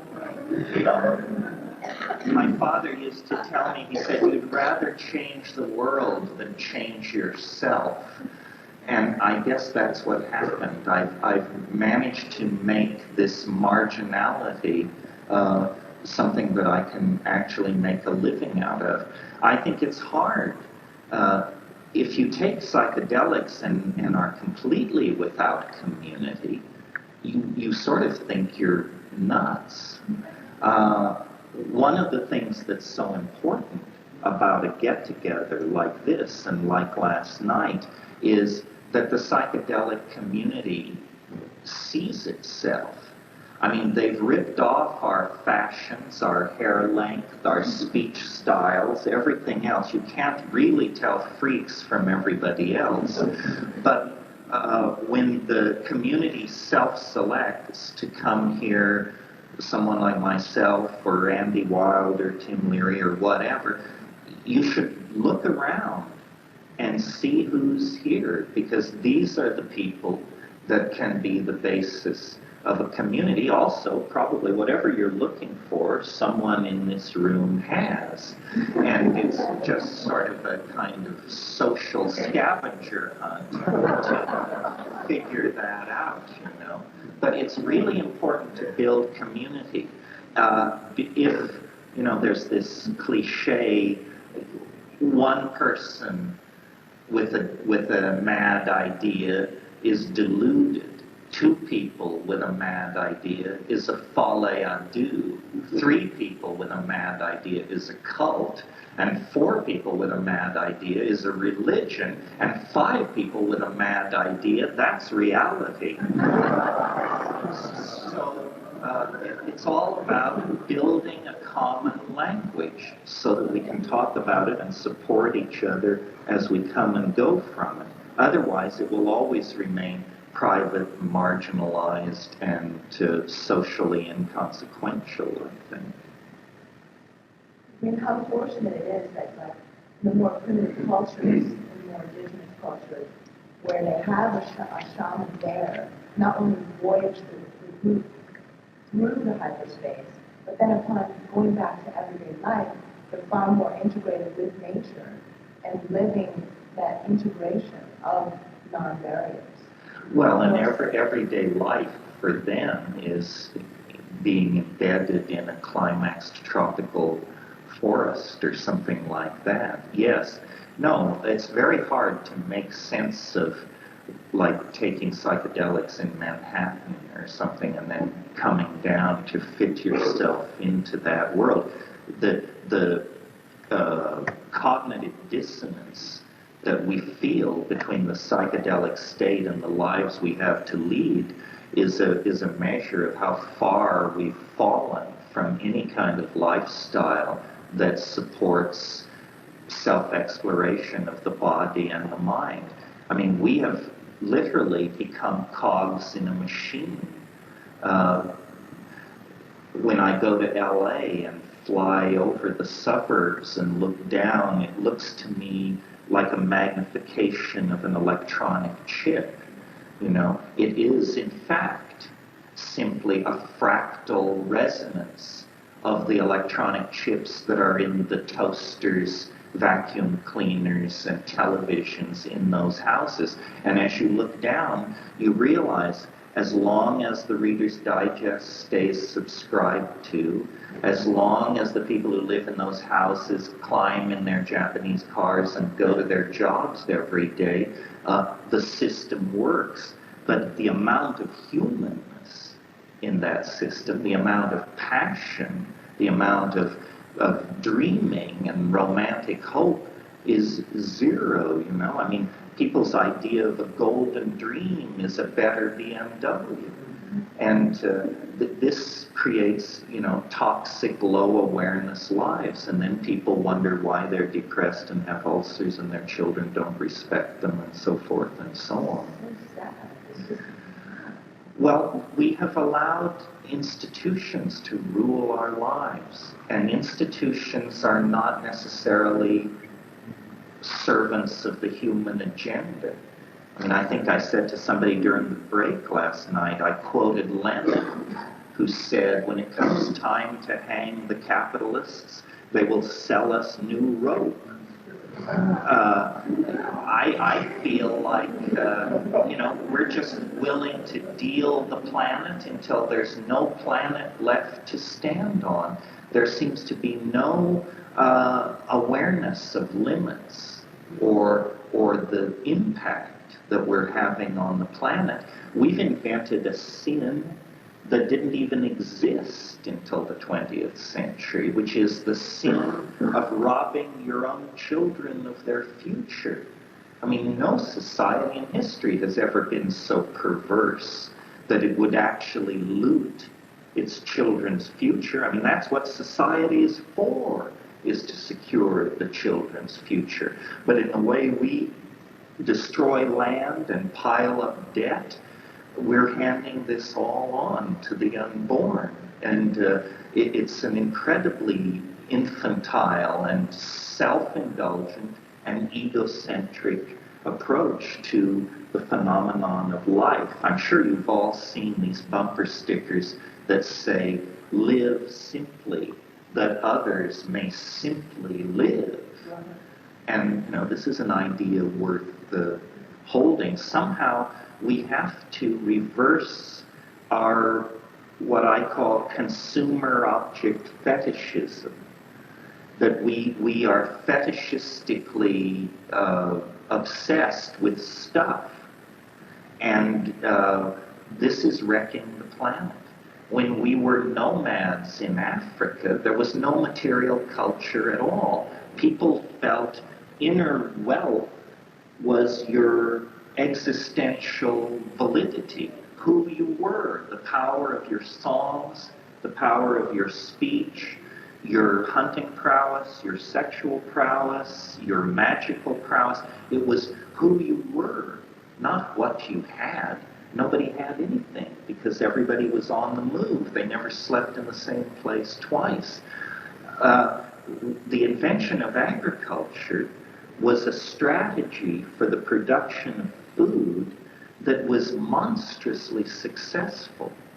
I mean, you can imagine when these river valleys like the Tigris, Euphrates, and the Nile, when they had never been farmed, when they had millions of years of topsoil accumulated there, the response to early agricultural efforts was a tremendous surplus.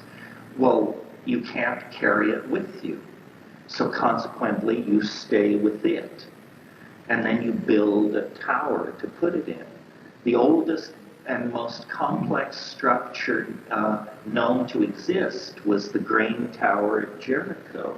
And it was for holding grain, and it was also constructed so that you could climb to the top and drop large, heavy objects on people outside, people who were obviously trying to get at the grain. The invention of agriculture created haves and have-nots. It created economy, because suddenly you had more food than you could eat at any one time, so the concept of trade arises. It creates urbanization. It creates specialized work patterns. And you can just see how we are the inheritors of all of these new institutions, the institutions that arose in the Neolithic, urbanism, agriculture, job specialization, gender specialization, so forth and so on. This set us on the downhill path to the present circumstance in the absence of psychedelics. Yeah. There's in Dialogues at the Edge of the West, you and Rupert talk about resacralization, and one of the aspects of that is the visiting of the sacred sites and the taking of the hallucinogens in those kind of contexts. Can you talk a little bit about this? I mean, have you got any feedback in terms of experiences at the sites under influence? Well, as you may or may not know, Rupert Sheldrake is the great developer and purveyor of the theory of morphogenetic fields. And that's the idea that the past actually has a presence in the now, that things happen easier if they've happened before. That's not a scientific principle at all. In fact, from the scientific point of view, that's nonsense. But if it's true, then a ruin where people lived for thousands and thousands of years with a certain lifestyle should have a kind of ambient field that you can tap into. And I think this is true. I don't exactly understand the mechanism, but it's certainly true that when you take mushrooms at, say, Palenque in Chiapas or Monte Alban or someplace like that, you see the motifs of the civilizations that inhabited that spot. taking psilocybin at Borobudur in Java is a completely different experience than taking it at Tikal, for example. It is as though the past lingers in places. The model that I want to communicate to you about psychedelics that I think is most fits the facts, I mentioned this a little bit last night, is a mathematical model that consciousness, well, here's a metaphor.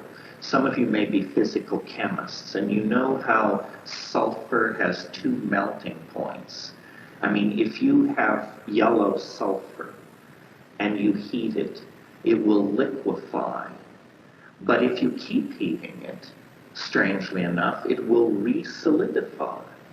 And if you continue heating it, it will melt again at a higher temperature. It has two melting points. So the way I think of consciousness is it is something which takes the shape of the vessel which contains it, the way water, when poured into a pitcher or a glass, takes the shape of the container. And we, for reasons discussable but not entirely clear, are born into a three-dimensional matrix with a temporal dimension. And consciousness, the process of becoming a child and an adult out of infanthood, is the process of consciousness taking the shape of the container of three-dimensional space, learning to coordinate eye-hand movement, so forth and so on. When we take psychedelics, the three-dimensional boundaries are dissolved. This is the equivalent of liquefying the crystal of consciousness, and then it recrystallizes in a different geometry, a higher geometry. I mean, let's analyze for a moment the classical claims made by shamanism as practiced by Aboriginal peoples. They say the shaman can cure, the shaman can predict the weather, the shaman knows where the game has gone, and the shaman can settle social hassles that have to do with who stole the chicken or who's sleeping with who that they shouldn't be, this kind of stuff that goes on in a human community. Well, now let's analyze those abilities. The shaman can cure. If you could see the future and you were a doctor, you would never take on a patient that you knew was going to die, because it would be destructive of your reputation. If you could see the future, predicting weather is no problem. You just look at next week and there it is. If you could see the future, saying where the game had gone would be no problem, because you could see it. And if you could see the future, if you had a hyperdimensional perception, then questions like who stole the chicken or who is sleeping out on who would be perfectly transparent.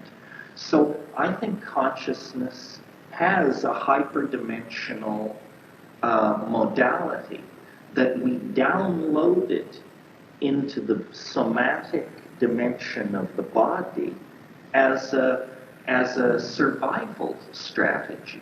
The primary purpose of the mind in three-dimensional space is a threat detector. You know, it anticipates problems, approaching saber-toothed tigers, large holes in the ground, falling branches. The mind is a threat detector, and it moves the physical body out of harm's way.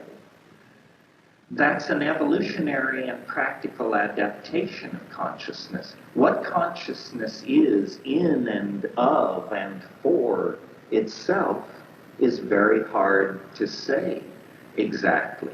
So, hanging out with Rupert Sheldrake and the other author of Trialogues at the Edge of the West, who is Ralph Abraham, a brilliant mathematician, research mathematician.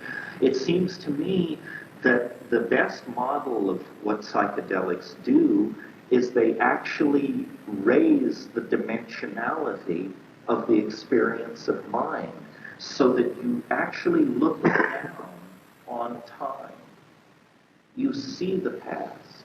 You see the future in a way that is very hard to put into English, because English is a language that has evolved inside the constraints of three-dimensional space and time.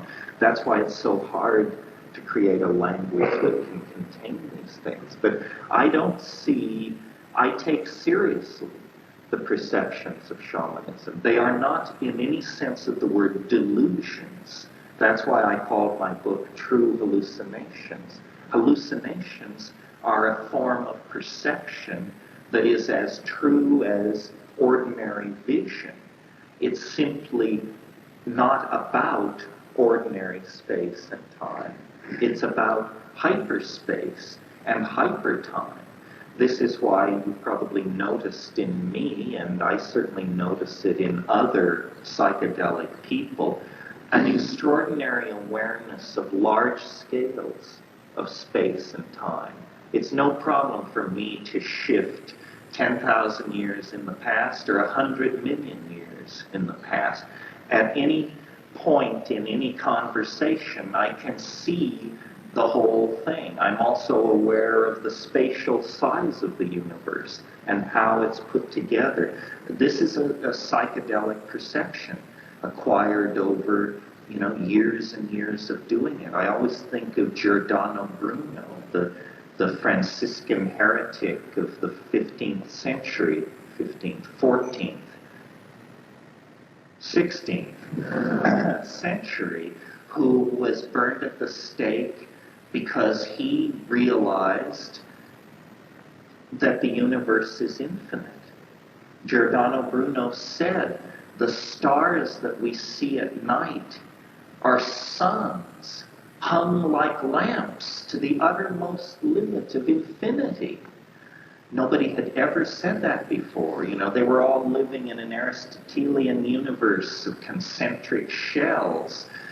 He broke through that by simply opening his eyes and looking at the night sky. And then a primary perception about nature came to him. And nature is the ground of the psychedelic experience, because when you look at reality on a scale of 100 million years, most of it is nature. I mean, the artifacts of human civilization arise very late in the context of being. Yeah. Can you talk about the inhabitants of these other dimensions that you've met and talked to? I noticed that you said that you didn't think there was moral perfection in these realms. What are the intentions of these beings towards humans? Well, wild horses couldn't dissuade me from talking about this. This is, the question was, what about the entities that are encountered in these dimensions? And I guess it carries us to the core issue, because, if I tell you that there is a substance, a plant, or a drug that allows you to access childhood memories, or that allows you to more deeply appreciate art and music, or that allows you to be a kinder, gentler human being, I don't think this is exciting, but it doesn't strain credibility. But if I say to you that there is a drug that will convey you into a domain inhabited by glossolalia jabbering elf machines that are producing strange technologies with your voice and attempting to direct human destiny, that's a little more confounding. We've moved well beyond the Freudian or Jungian map of the unconscious with that. That was what really set me on this path. I had taken LSD before I smoked DMT, and I was able to hold it within the model provided by Freud and Jung and Huxley and ordinary literatures of mystical experience. But when you smoke DMT, it seems to carry you into a data field that is well beyond the ordinary or classical mystical domains, because the first thing most people notice about the DMT flash is that it's filled with organized intelligence. You see entities, and they are not material, but they are full of affection and interest in humanity, and they are attempting to communicate something. I don't know how many of you have actually smoked DMT, but or heard me describe what happens when I do it. But it is the most extraordinary experience that a human being can have this side of the yawning grave. I mean, there's no doubt about it. It's, the onset is very rapid, like 15 to 20 seconds. And first there's a kind of a swirling mandalic form, usually orange or yellow, that we've come to call the chrysanthemum, simply because that's what it looks like. It looks like a chrysanthemum. And then, as you're looking at that, what's happening at the synaptic level is these DMT molecules, which have a greater affinity for the serotonin receptor than serotonin itself. By the tens of millions, these molecules are elbowing serotonin aside and fitting themselves into the lock of the receptor and turning the key. And there is this high-pitched and then a sense of a membrane breaking or ripping or something. There's a sound like a bread wrapper being crumpled, which a friend of mine said, oh yes, that's your radio-intellecty leaving the anterior fontanelle at the top of your head.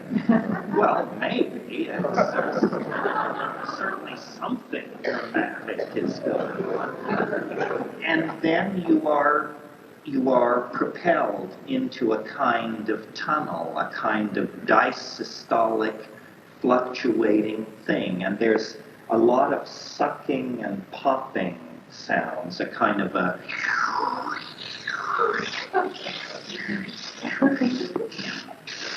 You're being pumped through, and you see the ceiling come down and meet the floor of this space, and then where they meet, they like adhere to each other, and then when it pulls back, there's another space, and you tumble into it. And then this sucking, pushing, propelling thing goes on for maybe 20 seconds, 30 seconds, and then I find myself in what I call the elf hive, a very, very bizarre environment that many people have experienced that has a lot of consistency about it. It does not seem like a state of mind. It does not seem like a production of your imagination. It seems like a place. I mean, every preceptor in your body is telling you, you are somewhere. This is not an experience happening in your mind. You are somewhere. The argument for that is that as you search yourself, you discover that you haven't changed. You're who you were before you smoked the DMT. The problem is the world has been completely replaced by something previously inconceivable and totally unimaginable. No artist, no culture, no civilization produced art or images or literature or poetry which even hinted at this place. This is not the realm of the Jungian archetypes. This is some other domain. And what it is it's a room, a dome space, light indirectly lit. You can't tell where the light is coming from, but there seems to be no point source. And you know, in some intuitive and translogical sense, you know that you're far underground. You know that a massive amount of weight is above this space, even though it's spacious. And the walls of this domed room are crawling with geometric hallucinations. But none of this is what seizes your attention immediately. What seizes your attention is that this place is filled with entities, with the famous self-transforming machine elves of hyperspace. These things which look like jeweled, self-dribbling basketballs. These self-propelled, autonomous complexes of light and faceted color that come bounding up to you and then hesitate and then jump into your body and jump out or crawl all over you. And you have to understand, this is 30 seconds deep into this experience. You were with your ratty friends somewhere, using drugs, and now that's all gone. And you're in this place, and the usual, I mean, I react to it like, you know, and I'm like, oh, God.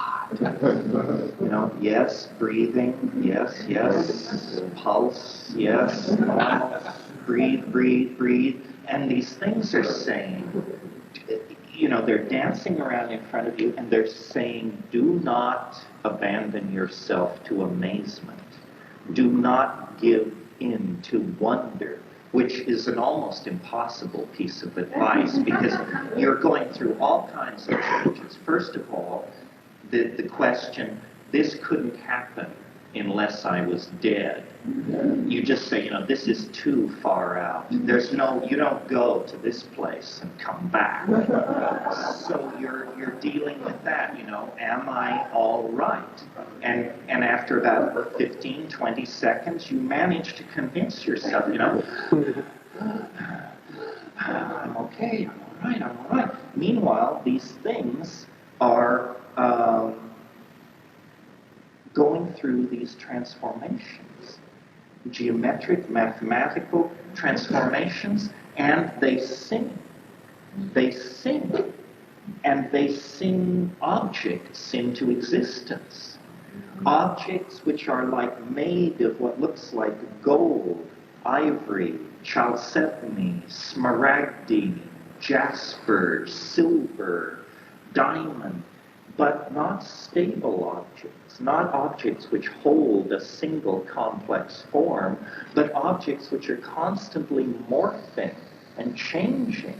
These things are like jewels or toys or scientific instruments or something. And these things are literally dancing in your face and saying, look at this, look at this. And they're pulling each other away, one pulling another away, and saying, not him, me, look at this, look at this. And as you direct your attention into these things, you have the overwhelming impression, incontrovertible impression, this is impossible. This is impossible. If I could bring one of these objects back to my world, just one, all you would have to do is show it to people, and you wouldn't have to say a word. They would know that time and space, reality and matter, spirit and energy had all been transcended into some translinguistic domain where mind and imagination are able to fabricate themselves instantly into objects. And they're doing this with language, these creatures. And what they are saying is, do this. Don't be amazed. Quench your astonishment. Do what we are doing. Do it, and do it now. And it's like you can't conceive of it. I mean, you just stammer, basically. But then there is a kind of, and now I'm speaking from my own experience, a kind of bubble in your stomach, a kind of heat, a kind of light, chakric maybe, who knows, why bother? Anyway, it's there, and it begins to move up your body. It doesn't feel like it moves up your spine. It feels to me like it moves up your esophagus. And when it gets to your mouth opens, and this linguistic activity pours out of you, a glossolalia of some sort that is spontaneous, not under the control of the ego, and that which causes objects to begin to condense out of the air like tears of mercury, like drops of ruby.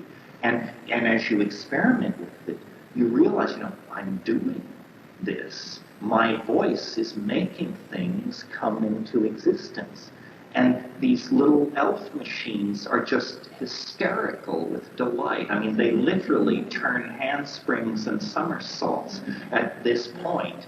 And you're there going, ni di jing wa wa si bi bi ni jing wa ti ni fi ka pi hi ni de jing wa wa ka ti bu ki ti ni.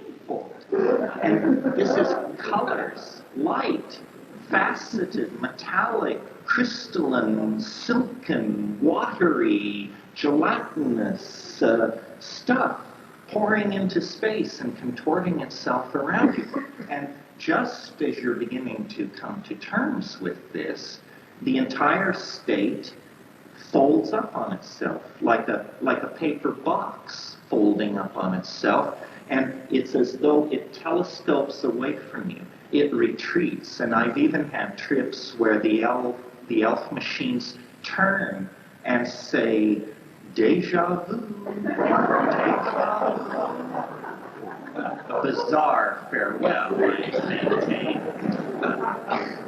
And then you're back with your grimy friends in that room, and you open your eyes, and you are about as high as 1,000 mics of acid would put you. But you proclaim immediately and with great conviction, "I'm down, I'm back."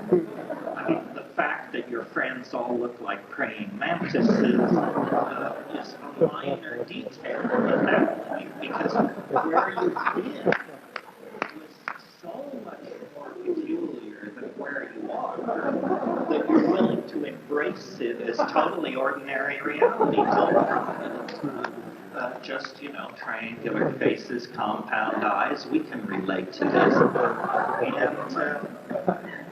And then, within 5 to 10 minutes, you completely return to the baseline of consciousness. So completely that you cannot tell that you've taken a substance. You can search into your body. No headache, no tiredness, no stimulation, no excitement. You are 100% back to where you were before you started. Now that's an extraordinary argument for the non-toxicity of DMT. Let's talk pharmacology for a minute. The way you evaluate the toxic nature of a substance is to ask yourself the question, how long can I feel it?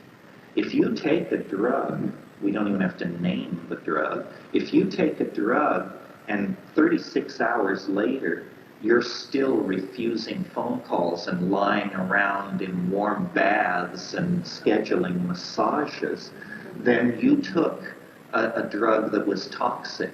Your body didn't know what to do with it. And it took it a long time to get together a strategy for shunting it to the urinary tract or wherever it's going. A DMT is like hurling an ice cube into a blast furnace.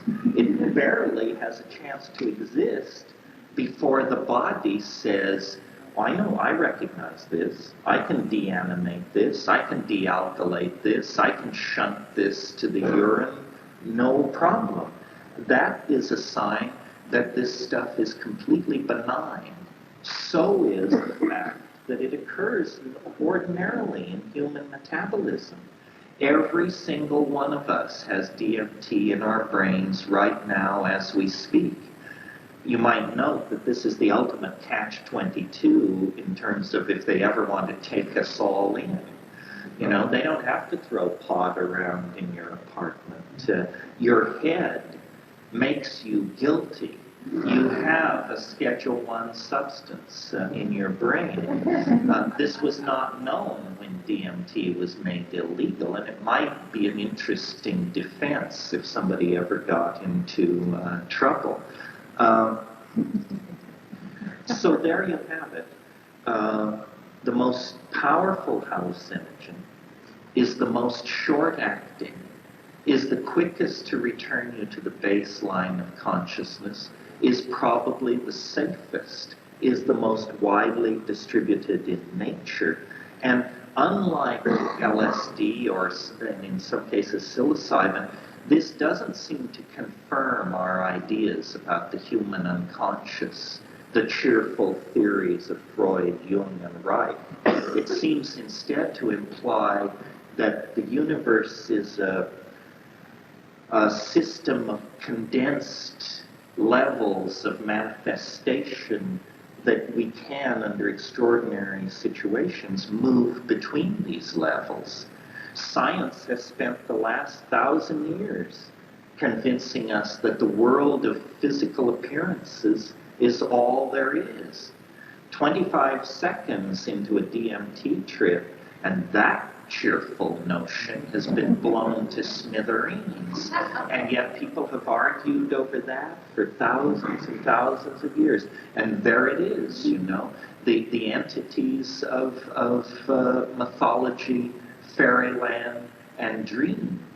So I think, when I think about the psychedelic experience, I think about it as a series of concentric circles. You could think of it as a bullseye, with minor psychedelics on the rim, and then LSD, I suppose. I mean, the orders are not hard and fast. It's the concept that's important. But LSD, and then mescaline, and then psilocybin, and then DMT at the center.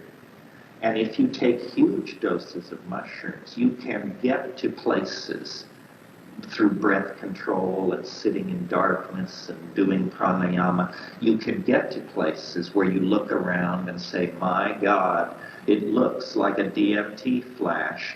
Yes, but it took you an hour and a half of hard slugging to get there. Where with the DMT, you know, it's irrevocable, it's unstoppable. There is no hanging on, no resistance. Yes, over here.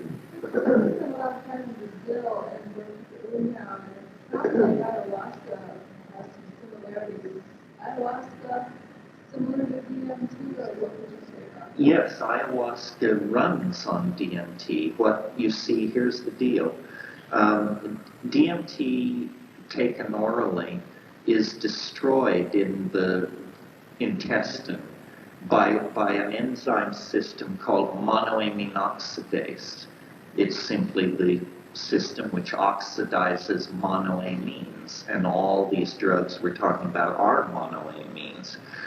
What's happening with ayahuasca is there are chemicals in nature known as monoamine oxidase inhibitors. And if you mix DMT with a monoamine oxidase inhibitor, then the DMT will not be destroyed in the gut.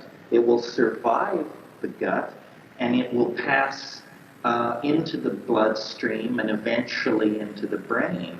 So ayahuasca is a combination of DMT from one plant with a monoamine oxidase inhibitor from another plant that then creates a prolonged, orally accessed DMT trip.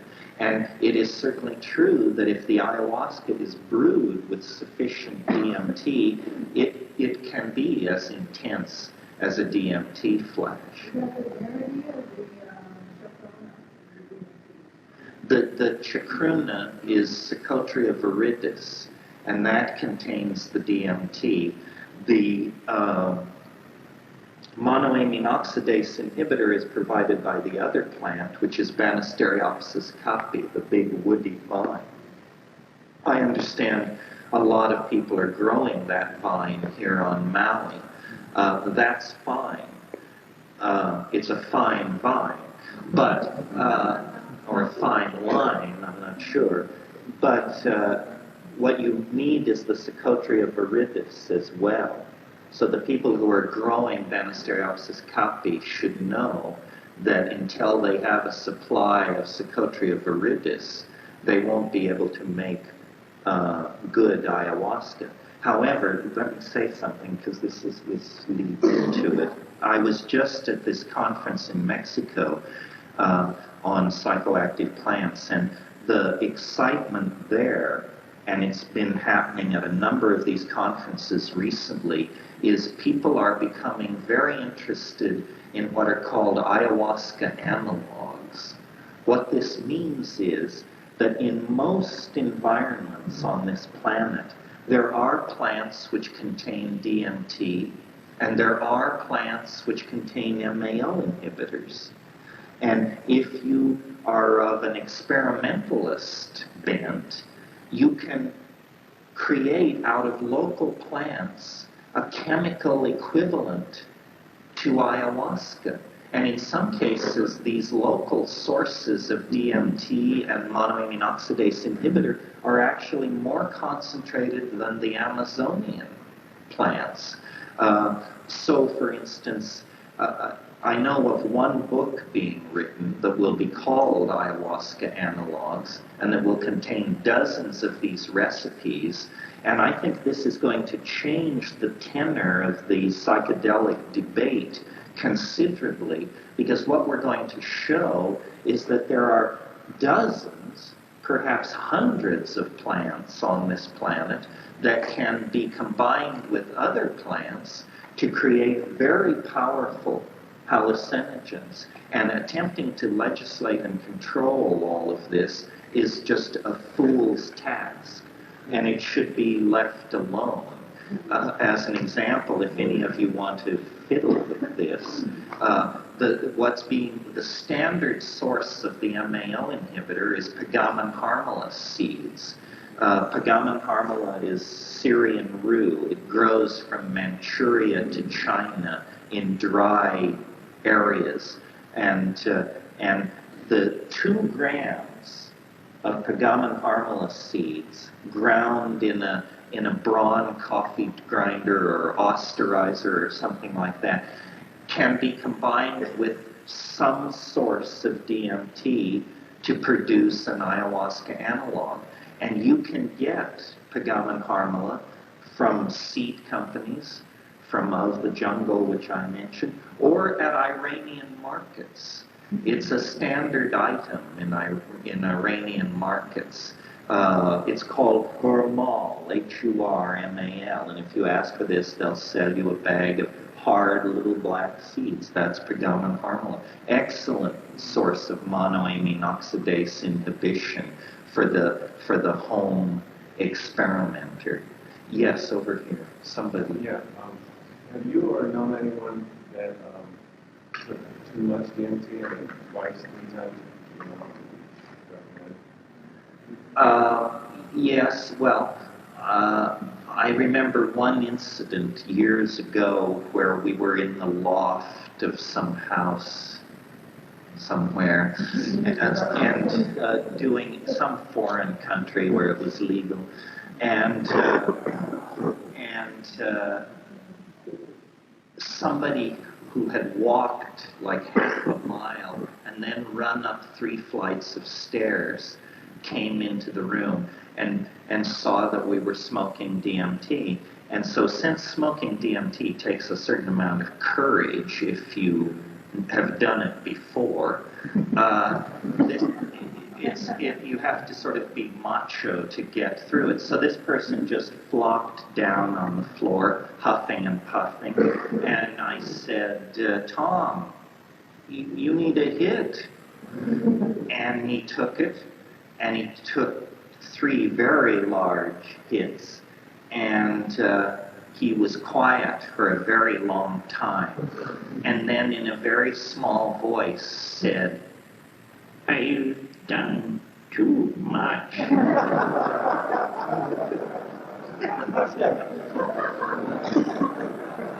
We just threw a blanket over him and waited. I'm pretty confident that that it's not dangerous. Somebody said that the only way DMT can be dangerous is if you fear death by astonishment.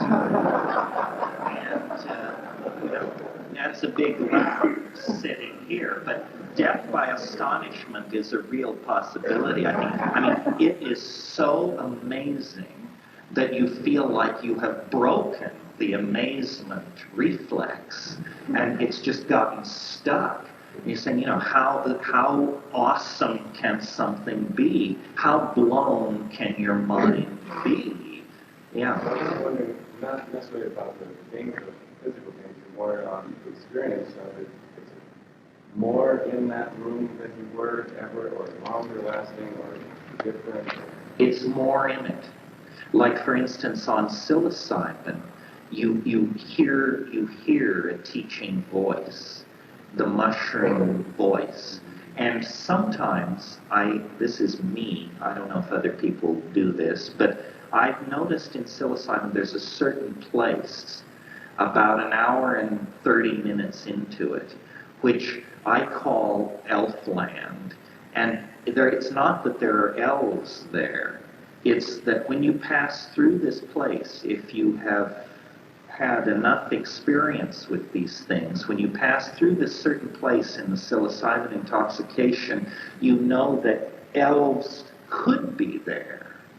You can feel them the way you feel pigs in the woods, but you can't see them, So when I pass through that place, I can call them out. And it's sort of like a Nepali marching band. It comes from a long way off. It's like tinkling, drumming, percussive, and it comes closer and closer and closer. It's like the approach of a parade. First you hear it, then you see it, then it's all around you, then it passes by, and then you're left in darkness again. So it's a kind of coming out, and people say, how do you call elves? It's very simple. Some of you may remember a wonderful episode, an early episode of I Love Lucy, where she's talking to Ethel about communicating with flying saucers. And Ethel says, well, how do you do it? She says, well, it's very simple. You just close your eyes and say, come in, little green man, come in, little green man. And I found that perfectly effective. You don't have to go to Sanskrit. You don't have to decode Kabbalistic ultrastructure. You just say, come in, little green man, and they will emerge, literally out of the woodwork. I mean, that expression, coming out of the woodwork, means a lot more to you after you smoke the DMT, because they come out of the woodwork, yes.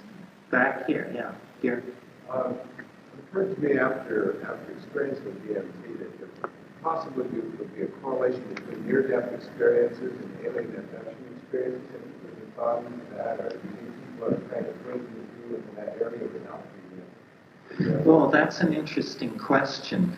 I've thought about it. The near-death experience, as conveyed by the various books, Ken Ring's books and Moody's books, sounds a lot more pedestrian than DMT flashes. I mean, it's all about beckoning dearly departed ones. I've thought about DMT in terms of that, and I think it may be an ecology of souls, but it's not Aunt Minnie or Uncle Fred. It doesn't work like that. I don't know. The near-death experience, the alien abduction thing, I have more trouble with. I know some of the people at the center of that point of view, I guess you would call them, and I haven't been terribly impressed with their integrity or their integrity. Without raining on anybody's parade, I would like to suggest that what the alien abduction experience is that we are in such a state of crisis as a culture that a lot of people are losing the ability to distinguish memory from dream. And that, in fact, it's very hard to distinguish memory from dream. We all deal with this on a trivial level. I mean, I'm sure you've had the experience of going to dinner with someone that you rarely see and saying to them, my goodness, it's been 8 years, it's been 10 years since we had dinner in this restaurant together. And them saying, hey, I've got news for you. We've never had dinner together in this restaurant. Well, in a trivial case like that, you just say, huh, that's funny. I must have dreamed it or something, because I have a very clear impression of this.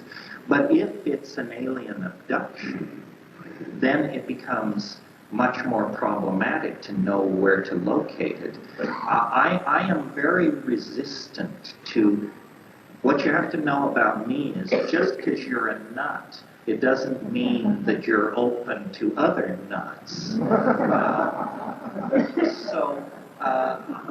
I don't like the paranoid and menacing aura that surrounds the alien abduction thing.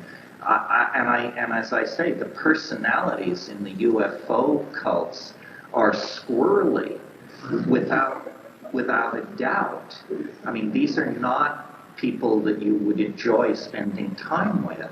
I've seen UFOs, so I don't feel like I'm excluded from talking about it, but they always make it too simple, the witnesses. And the whole problem with the occult generally is that it's all too simple, and people claim too much knowledge.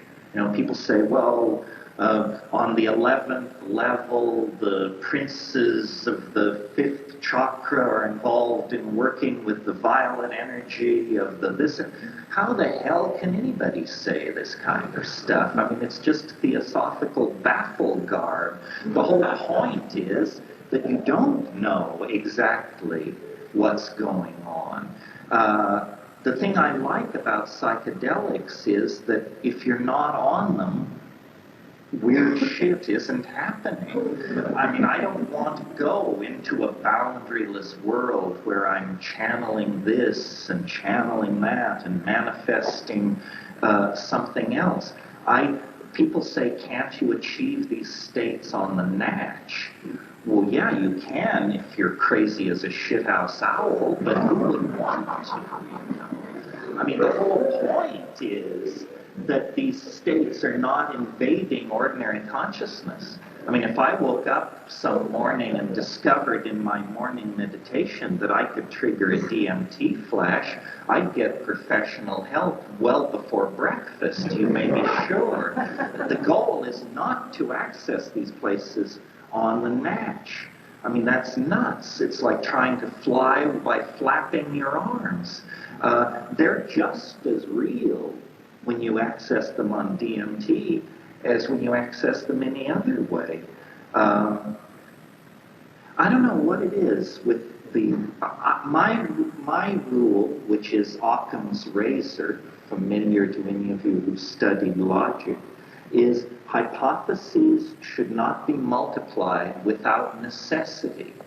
In other words, don't be weirder than you have to be.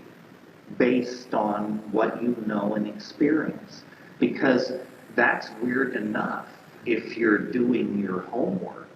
So to decide that you're going to believe in some fantastic occult cosmology is to essentially throw away your freedom. I'm a pragmatist. I don't like ideology, any ideology. I mean, I don't like, I mean, there are obviously toxic ideologies, fascism, sexism, but ideology itself is toxic. Once I asked the mushroom in the Amazon, I said, why are you dumping all this stuff on me?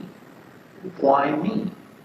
And it said without hesitation, because you don't believe in anything. And that's what it requires, I think, is an empty vessel. If you carry to it beliefs about fairyland or divas or etheric bodies or all that, then it will simply inflate your pre-existing belief and confirm all your prejudices, and you'll be no better off than some other form of middle-class smugness. What you have to do is try and empty yourself of belief and say to it, be what you are for yourself. And when you do that, you know, with the mushroom, there's an enormous organ tone, and black drape curtains begin to rise. And after about 45 seconds of that, you say, that's enough of what you are in and of yourself. Let's go back to the dancing mice, the little rolling candies, the birdies, and the bright colors, please. Yes. Can you talk a little bit about, you speak of the mushroom in several of your books as the precursor for religion and brain expansion, and also I'm interested in the teleological implications here, but also the as the resider at the end of time that you talk about in I think 2012, and the magnet effect. Could you go into this in a little more depth? Yeah, this is, I have to give a product warning here. You get two things from me. You get what you could have gotten somewhere else if you went to libraries or read books or did something. In other words, I'm just a teacher, and I tell you what you could find out somewhere else. And that's what we've been talking about here, exotic as it may seem. The other thing you get is my conclusions about these places. And those are simply my conclusions. They have no force. They have there's no moral or intellectual imperative to line up with me on these things. But as a psychedelic voyager, I keep trying to create a meta-theory. I keep trying to understand what is happening. And I really have come to believe, this harks back to what I was saying at the beginning here this morning about how the psychedelic experience is an experience of higher dimensionality, that what that boils down to is an awareness of the future. And the future is not what we think it is. The future is not something which extends endlessly away from this moment into a dimension that has not occurred yet. The future is finite. And this is a big surprise. We all, I talked a little bit last night, we all operate under the scientific myth of the Big Bang, which says that the universe sprang from nothing in a single instant. That seems to me highly improbable. Difficult to assess the odds, I grant you, since it only happened once, but highly improbable that out of a perfect dimensionless vacuum, a singularity of such complexity as this universe could spring into being. If we're being logical, it seems to me that if you need a singularity to anchor your cosmology, it's much more logical to place the singularity not at the beginning of the universe, but at the end of the universe, and to see process not as the unfolding of the consequence of cause and effect, effect following cause, but to see the universe as a process being drawn toward something, being drawn toward higher states of order, being drawn toward completion, complexity, concrescence. And this is what we in fact see. I talked about it last night, the way molecular complexity was the foundation for life, life the foundation for higher animals the foundation for thinking civilized beings, and so forth. I really believe that what's happening on this planet is a kind of birthing process. Biology is the placenta of spirit, and the entire earth is pregnant with the gestation of spirit, and it is perhaps even willing to rupture itself in order to bring to birth this higher form of organization.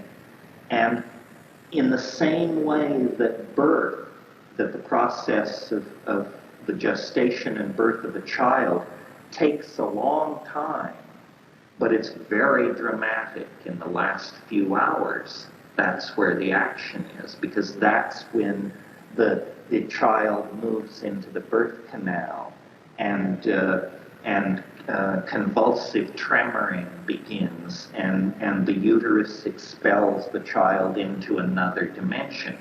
I think history is the birth canal of spiritual transformation. That the reason we are such strange creatures is because we are neither spirit nor simply animal. We are the fetal form of a new ontological order. And it takes about 25,000 years for the process to come to completion. And it starts with just a seed, you know, the building of a fire, the enunciating of a word, the forming of a thought beneath the beetled brow of some distant ancestor who raises their face from feeding for a moment and has this descent of higher order into their sphere of cognition. But once the hook is in, it begins to build. Technologies, languages, philosophical points of view, inventions, migrations, gene swarming, religious teachers, techniques, it all begins to feed into itself faster and faster and faster and faster. And now we have reached the short turns of the spiral. We are being shaped by a transdimensional entelechy of some sort that lies ahead of us in the future, that casts an enormous shadow across the lower dimensions of space and time that we inhabit. And in our more primitive cultural forms, we just call it God and say, you know, we are being propelled toward God. We are being pulled into God nature. I don't think that this is the God who, in Milton's phrase, hung the stars like lamps in heaven. I can't conceive that it could be that God. I think it's the God of biology. That biology is in the process of transforming itself on this planet, and that history represents the final crisis. And look where we are. I mean, imagine the life of the fetus in the womb. Comfortable, weightless. Food is being delivered through the umbilical cord. All are being met. There is simply the great oceanic oneness of being, and then growth and growth. In the same way that we expanded across continents and began to clear forests and build stone cities and build observatories, growth, growth, growth. Finally, it's all used up. The uterus, the womb is filled. It's no longer this dimension of endless freedom. Instead, it's a tiny, cramped, constricted space. The walls are closing in. This is where we are. The walls are closing in. There's no more space, and there's no going back. You probably all know the Grateful Dead song about you can't go back and you can't stand still. If the thunder don't get you, then the lightning will. That's where we are. That's what the 20th century is. It's the awareness that we have eliminated the option of centuries of a human future. It's all now going to be settled in the next few decades, whether or not this species goes extinct or goes hyperspatial. In other words, whether or not this experiment in the birthing of spirit is to end in stillbirth, or a successful parting of mother and child, the earth emptying its womb, heaving an enormous sigh of relief, and us then going off to whatever grand and glorious destiny the spiritual imagination can find for itself in hyperspace. And so the chaos of the 20th century is the chaos of birth. I mean, if you had never seen a human birth and you were to happily come around the corner and be confronted with this, it vibrates medical emergency. Blood is being shed, organs are distended, there's moaning and groaning. It looks like a problem. You have to really make a leap to faith to say, how beautiful, new life coming into the world. This is how we do it. Make way for the new order. Well, that's what we have. We've used up 3D. We have begun the long path down the birth canal. We are suffocating. The walls are closing in. We cannot imagine what lies beyond us. On the other hand, a fetus in the birth canal, how can it ever know that it'll grow up to be airline pilot, research scientist, fashion model, or whatever? Those are whole realms of categories that don't even exist in the world that it inhabits. And I think that what psychedelics are about, and what shamanism is about, is getting behind the screens and learning what the plot is, figuring out what human destiny means. I don't think we should despair. I think we're moving on. Everything you know is going to be changed and lost. This is the psychedelic truth of life. Nothing lasts. Not your enemies, not your lovers, not your fortune, not even your own dear self. Nothing lasts. So the place to be is in the felt experience of the moment with a model of the whole that feeds optimism and light back into your daily activity. It's an incredible act of hubris to believe that we are not part of nature's plan, to believe that we have somehow escaped from the yoke of natural obligation and are just off on our own bender of some sort. I don't think that's true. Granted, we are weird. We are the weirdest animal species on this planet. But octopi are weird, and praying mantises are weird, and sperm whales are weird. We just claim a certain domain. We are the trigger species. We are the minded ones. We are the species that downloads ideas into matter. We are the species that lives inside history. We live inside our ideas. We fabricate cities and international airports and national governments and languages and religions, and then we inhabit these things. The soft monkey meat that we are is not the essence of our humanness.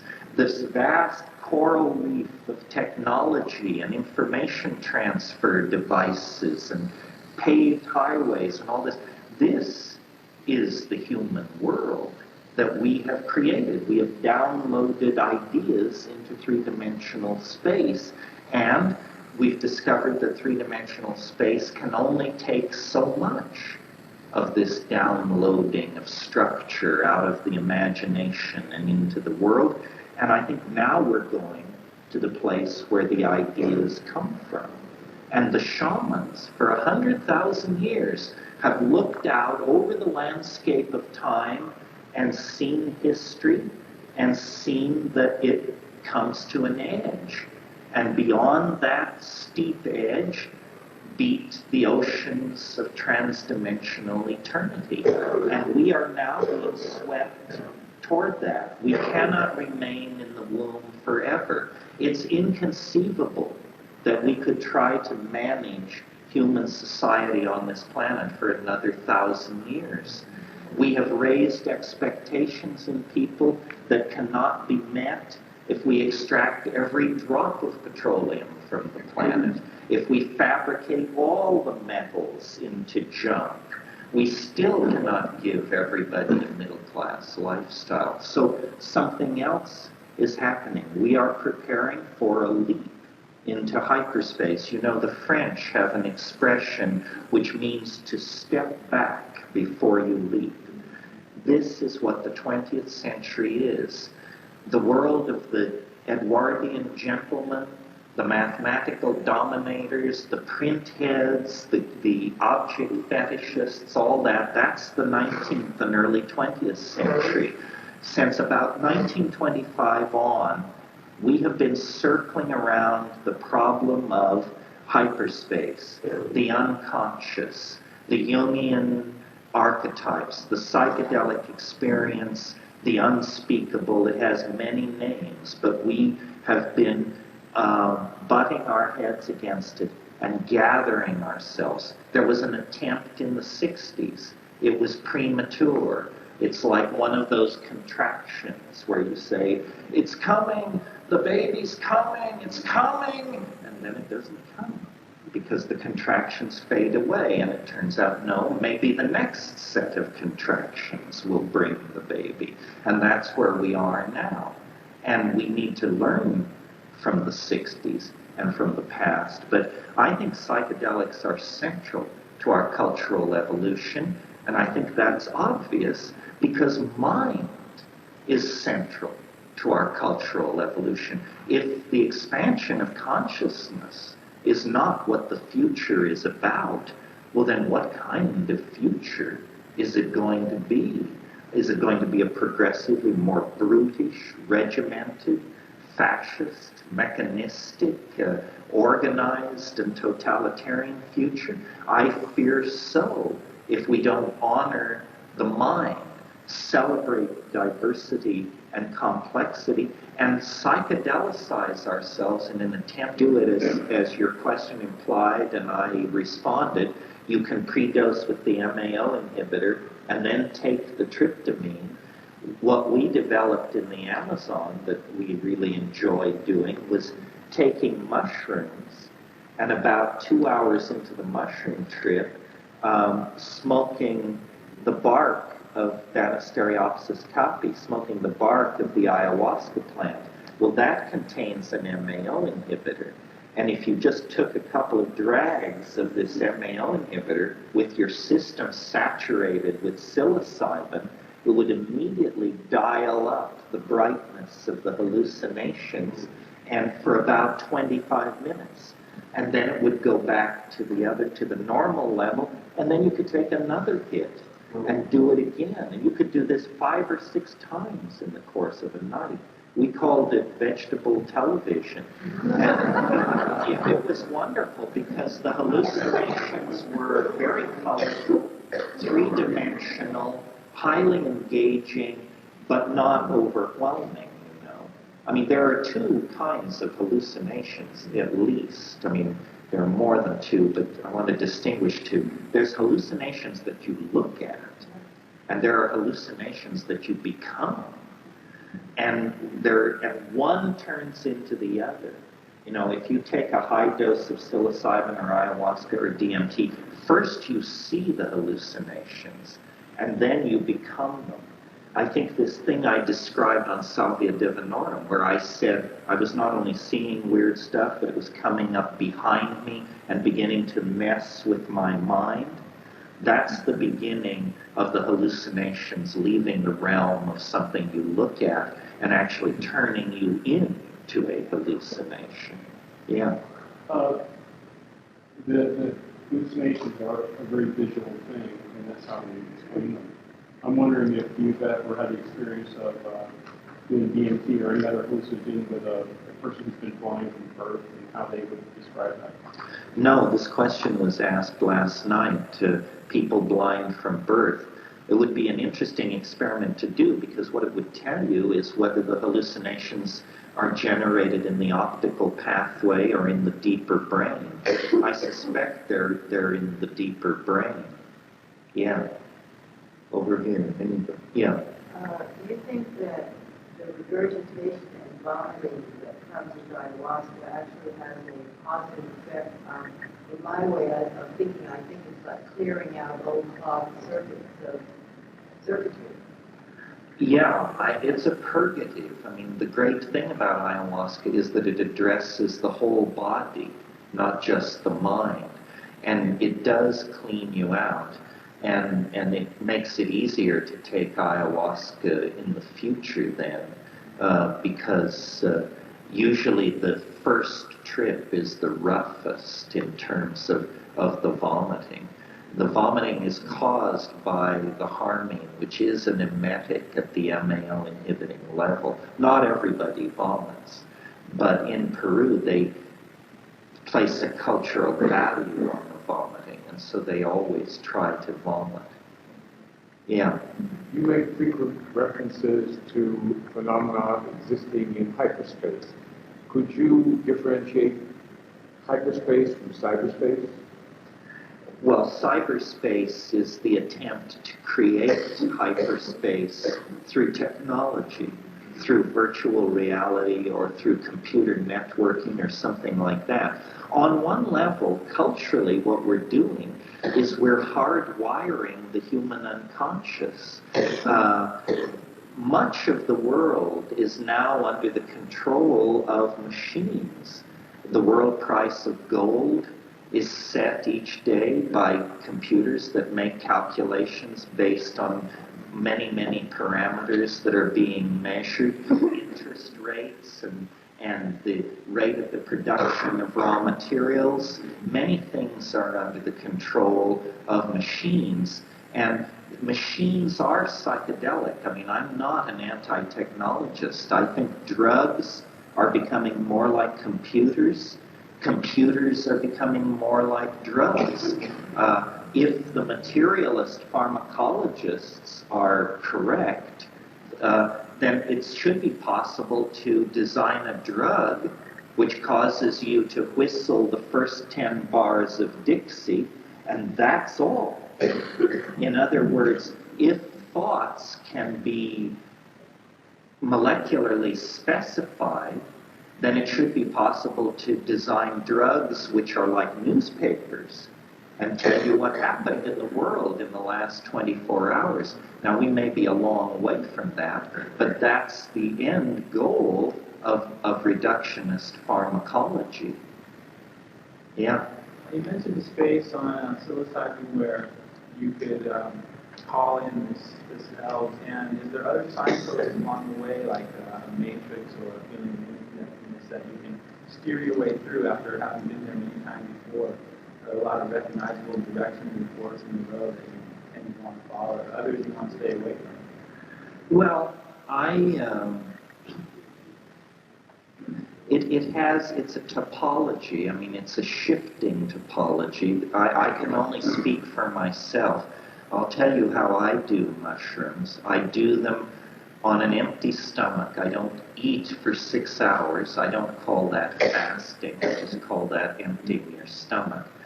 I take them on an empty stomach. I take 5 dried grams. I weigh 145 pounds. If you weigh more, take more. If you weigh less, take less. I take the mushrooms and then I sit. Even though, for me, they never come on faster than an hour. I sit that whole hour. And I usually smoke a bomber. And I usually roll up 3 more. And then I have them laying in front of me. And then at about the hour and 20-minute mark, well, in the first hour, there are certain presentational symptoms, but they're trivial. Your nose runs. The psilocybin is causing that. That's real. That's a symptom. Your nose runs.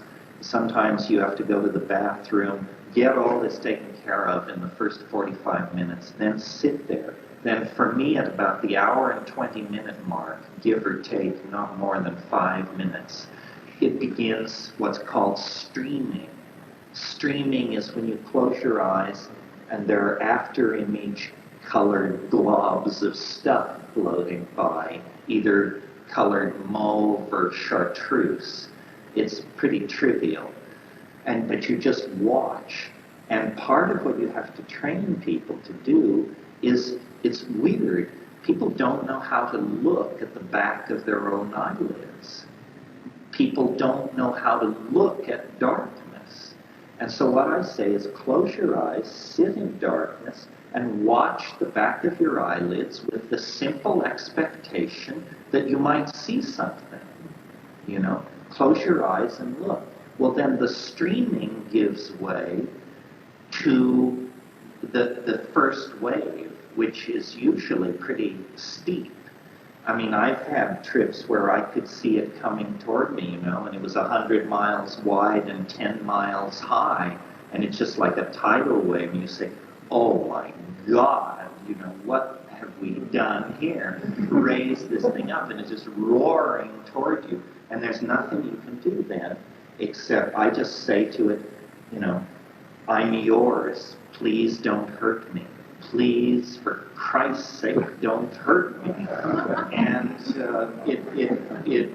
it's like watching a thermonuclear explosion through about 30 feet of crystal clear glass. I mean, when I do it in California, I have the feeling that when the thing hits, everybody from Vancouver to Tijuana must have just had to crawl under their desk, because the idea that this is in your mind is inconceivable. I mean, it hits with the force of an asteroid impact or something like that. And then, you know, have you ever seen these things where when they set off an atom bomb, 500 meters from ground zero, they set up cameras, and then 1,000 meters, and then 1,500 meters. And as the explosion takes place, the first set of cameras gets a second and a half, and then they're vaporized, and the switches move back 500 meters to the next set of cameras. You get 3 seconds of film, and then those cameras are vaporized.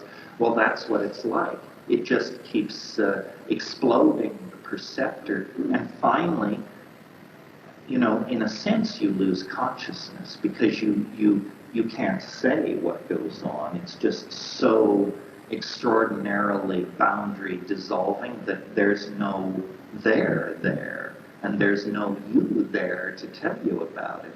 And then you begin to drift down through the layers, and it presents itself. And it can present itself all kinds of different ways.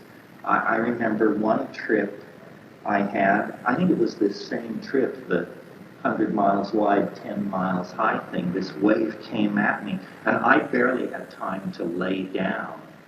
And after a long, long time, I became aware that there was a woman standing over me in some kind of tight-fitting suit, some kind of sexy outfit, and and I heard a voice, and it said, they say it helps to close your eyes, cowboy. And so I closed my eyes.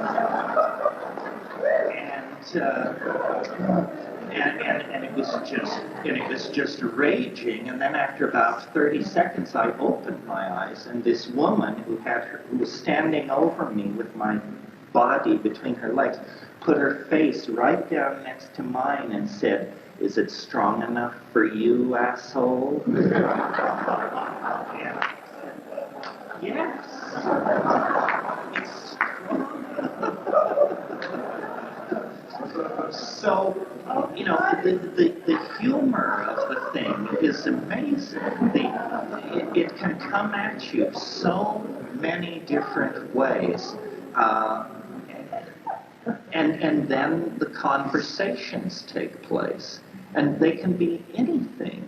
I mean, I remember one trip where, something's happening and then click, and I'm looking at a map, and over here is the East Coast, New England, Florida, so forth, and over here is Europe and England. And so I'm looking at this map, and then I see a little ship setting off from France, like a little cartoon ship. And the voice says in my head, "Each ship represents 10,000 settlers." And so I see this ship, and it lands in New England. And then I see one leave from England, and it lands in Georgia. And then I see little villages growing. It says, "Each village represents a community of 100,000 people." Well, what is this? It's an animated movie about the colonization of North America? Great, thank you. I have no idea what this is for. The other thing you can do with mushrooms, which is really fun, is you can say to it, "Be MDMA," and it will just drop its outer space-ish garb and all that, and it will be MDMA. You can say to it, "Be LSD," and it will be LSD.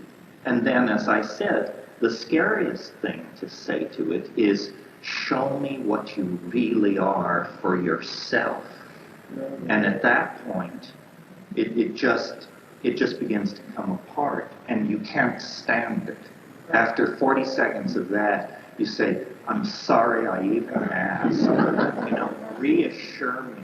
And because you have the sense, my God, this thing is what it seems to be. It's a galactic intelligence. It's 1 billion years old. It's touched 10 million worlds. It knows the history of 150,000 civilizations.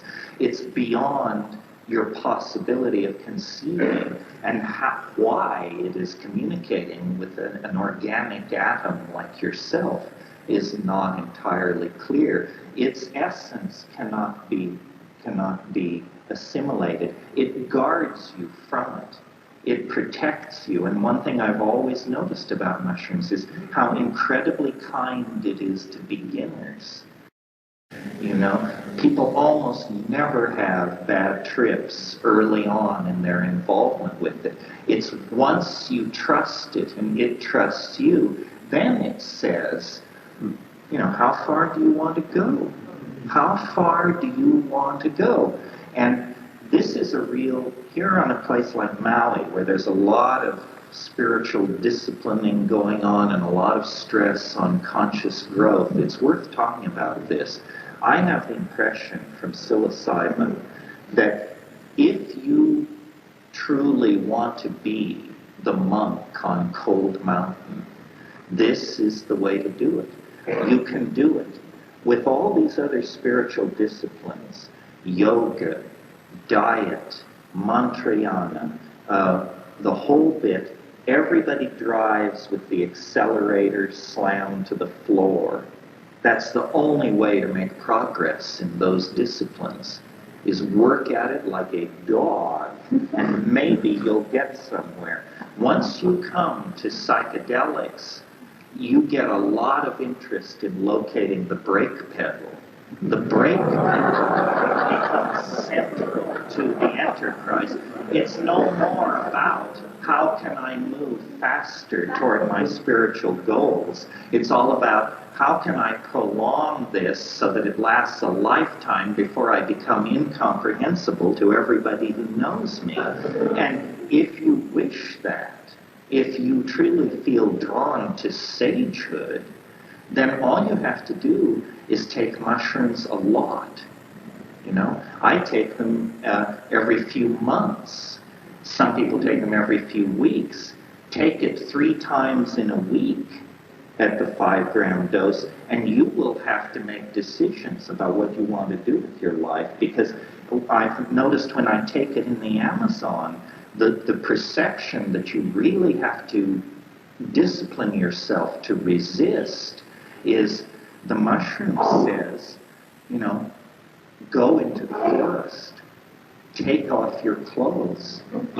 You can survive in the forest. You don't need civilization. And I don't know whether it's true or not. I mean, there are horrible, horrible stories of people who were found raving mad 5 days later, driven so by the bite of insects. But on the other hand, you know, the jungle is where we came out of, and you do have the feeling that you really want to go back to the canopy, that you really want to be in the canopy, eating fruit and picking fleas off your mate and enjoying the sunshine. Yeah. Well, quite often when I take mushrooms, I access an insect world. And also they are little marching bands, and, just like you talk about the elves. Have you ever encountered that? Sure. The same way. They're lots of fun and the same kind of context. Yeah, it's the same thing. It's small, fun, marching and performing entities of some sort. I've thought a lot about DMT and tried to create a model for it. And I've created many models, and all of them taken together don't do it justice. And I realize that every time I smoke DMT. The first thing I realize is everything you've been telling people is bullshit. That's not what it is at all. And so here comes some.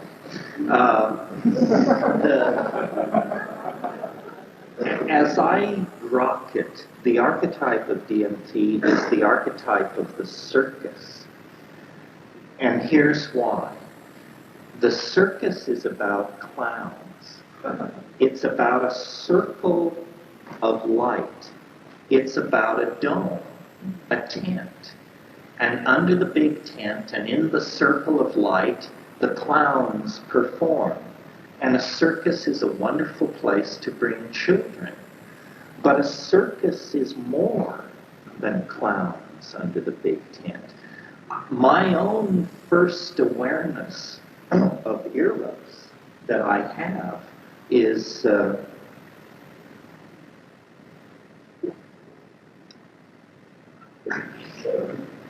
we are changing the tape.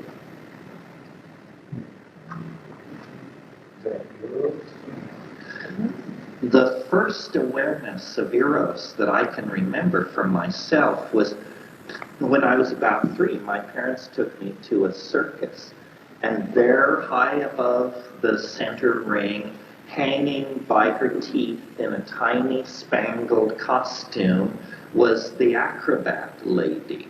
And this is Death and Eros spun together. She's practically naked. She's hanging by her teeth. She works without nets, and I got it. You know, I didn't have an atom of testosterone in my body at age 3, but I got it. That's part of the DMT thing. Eros, in some way that I have not been able to put my hand on. I recently saw somebody, I've seen a lot of people do DMT, but I saw someone do DMT who had a full body orgasm, and it went on and on and on and on, and this woman kept saying, take me, take me, take me. And then she was saying, I want to stay here with you. I want to stay here with you. And, you know, She had never had an experience like this. So there is this erotic component.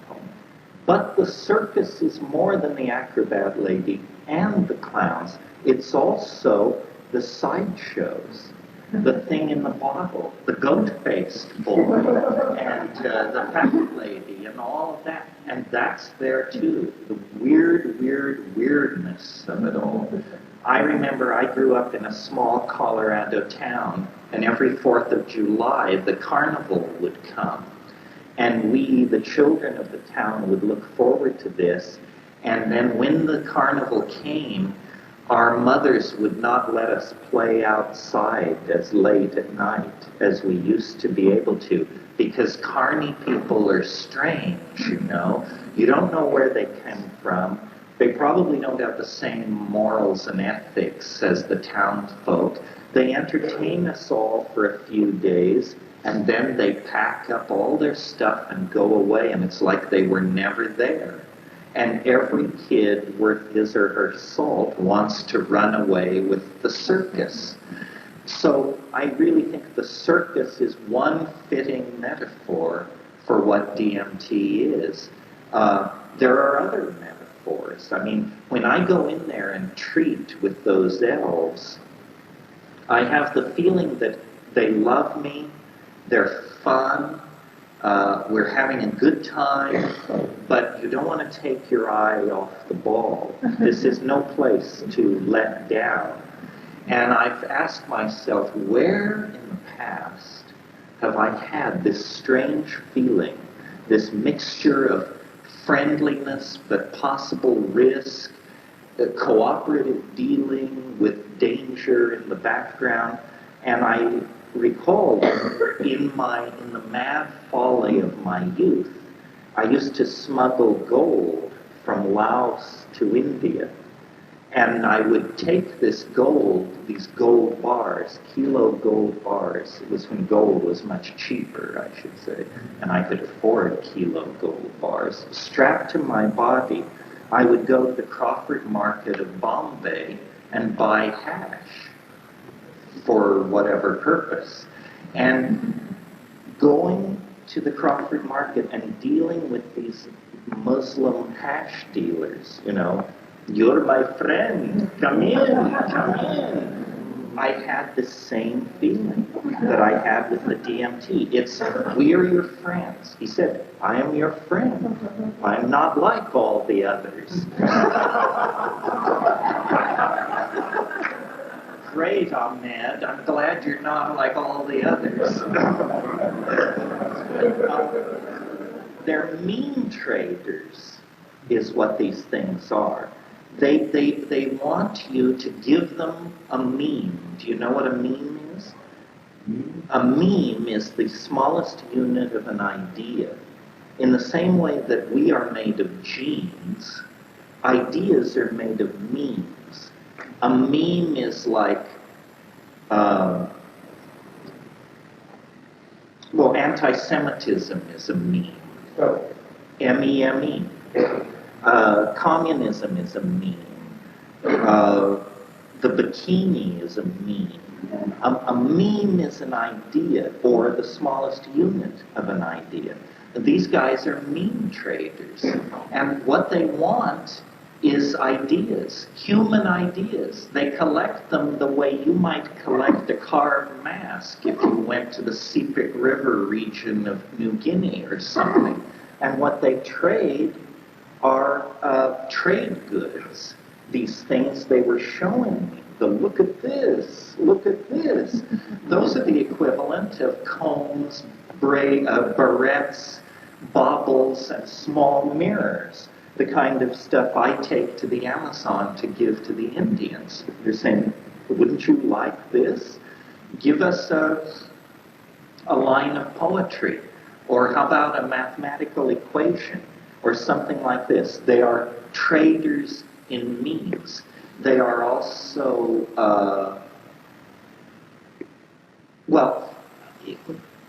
again, trying to be logical. If you accept that they exist, these entities, then it raises certain fairly profound questions. Where are do they want?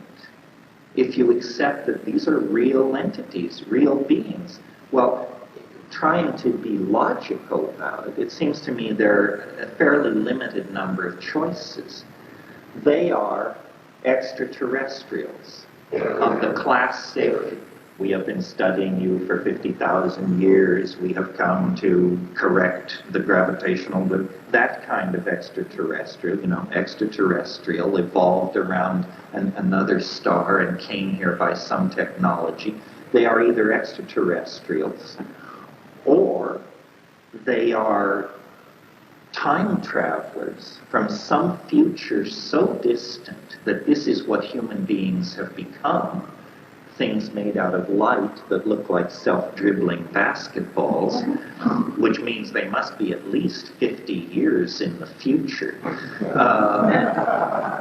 So they're either extraterrestrials, they're either from a human future, or, next possibility, they are from another continuum.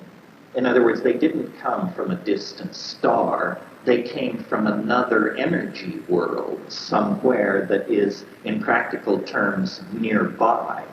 But we have no evidence that such things are even possible, even though science fiction is filled with so-called parallel continui. We don't know whether this is even a viable concept. Or, and this, believe it or not, is the most conservative possibility.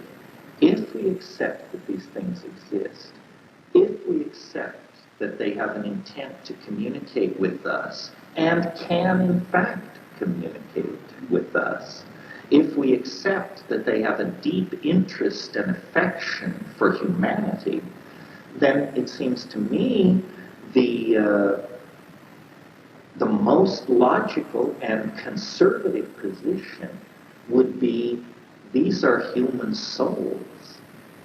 These are human beings, either in a post-mortem or prenatal existence of some sort.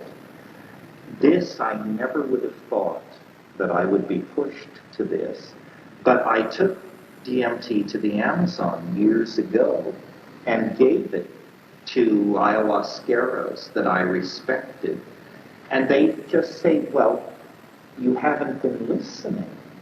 Didn't we tell you, Evergreen, that at the end of the most technological and reductionist and materialist of all cultural binges, we would discover a way to look over the barrier of death itself and see the survival of organic existence in another dimension. That is just about the most astonishing development that this culture could endure.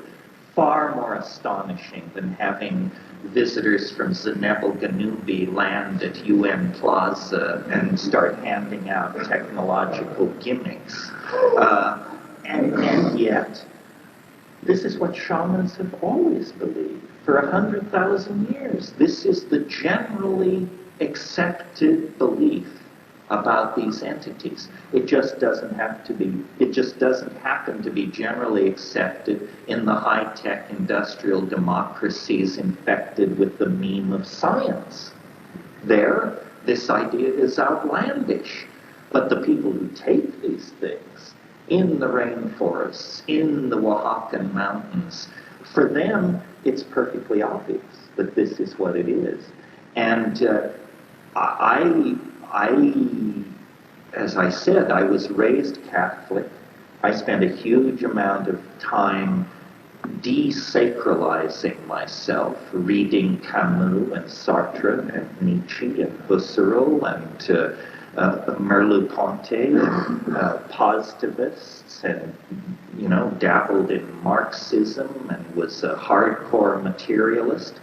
But life lived honestly, meaning not denying the content of my experience, has led me to the conclusion that the scientific model of how the universe works is complete hokum.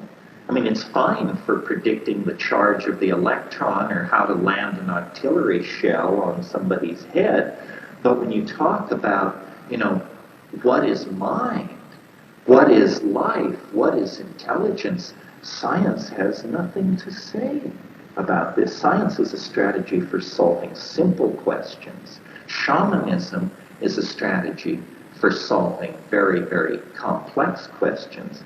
And I think that DMT presents a science and cultural destroying frontier. In the same way that medieval Christianity could not hold itself together in the face of the discovery of the New World, meaning this hemisphere, I don't think science, as we inherited it from the Renaissance, is going to be able to survive the confrontation with the psychedelic experience. I think this is one more reason why these things are so stigmatized and forbidden and taboo, because they are the absolute confoundment of our official religion. They show that what we believe about reality is complete hokum, and that we are actually going to have to go back to the idea that there is such a thing as a soul, that there are parts of the human personality that survive physical death, and that therefore, and this is, I suppose, sobering news for everybody, life does have a dimension of moral obligation. We are not just simply free to be secular jerks. We have to try to figure out what the universe wants of us, what is acceptable behavior and what is not. In other words, there is a moral imperative in all this. Every religion of enduring quality has some notion of an after-death vehicle, that life is a strengthening of certain structures ordinarily invisible that will be very important at the moment of death to carry the personality through to another domain. And the evidence of psychedelics and shamanism, I think, is that we need to at least take this seriously and explore it. And it can be explored. It's not in principle beyond rational comprehension. It's just that it can't be approached through an instrumentality. In other words, the way scientists like to work is they like to build fancy instruments and then integrate fancy measurements into some fishy equation. That's not how this works. We have to send great-souled people with tremendous artistic and poetic skills. We have to send those people into that dimension, and they have to return and sing and dance around our campfires and teach us what is there. And if this is done, I think that along with this dimension of moral obligation that the survival of the soul implies, there is also a dimension of hope and optimism. We don't know what life is for. And it's tremendously liberating to reconnect with the idea that there is more to the end of life than the yawning grave and becoming worm food. And it's that faith, and it isn't a faith exactly, it's secured by direct experience of the shamanic domain, but it is that experience which gives life meaning. Without that experience, meaning is not intrinsic. It has to be conferred. And so you confer meaning by fetishizing objects, or by becoming fetishistic about power and control over other people. And these are the things that do not satisfy, but that we attempt to assuage our anxiety with. So I think that in terms of human psychology, the psychedelics are empowering us to discover the true nature of humanness, a fact that our obsession with scientism has occluded for us.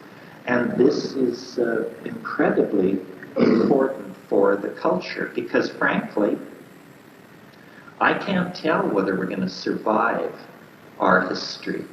It may be too late. It may be that what appears to be happening is in fact happening, and that we have wrecked the planet, and that we are destined for extinction. But it may be that death itself is somehow the answer, and that what we are headed forward into is a kind of non-physical existence in a non-physical dimension. I find that sobering. I'm not keen on it, but I'm willing to entertain it because I'm a realist. I know how far down the primrose path toward ruin we've come, and I know how hard it is to change people's minds. So maybe we're just going to continue practicing bad cultural habits until we in fact rob ourselves of any space in 3D in which we can be comfortable. Or perhaps there is a way to avoid that and to dissolve the boundaries between life and death and to become co-simultaneously both spirit and body, both in the physical three-dimensional realm and able to travel and move in these higher and hidden dimensions that the psychedelics reveal. This is what the future will unfold for us. And I think we're very close to the denouement. I believe that the acceleration of historical process that we feel all around us is part of a general law of acceleration that has been in place since the earliest moments that this universe came into existence, and that as the spiral reaches closure, we are going to be carried into a new realm of the spirit, and death and transfiguration may well turn out to be the same thing. Questions? Yes. My interest in the last year and a half with mushrooms and DMT and you has been the exploration of whether this is the death state. It seems that ultimately it's going to be the biggest trip.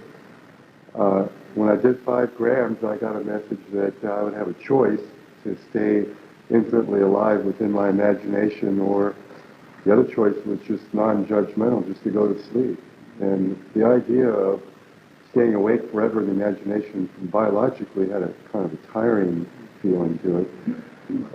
But just those two choices. I'm wondering if you, when you go into the, when you're under the influence, do you explore that question in particular?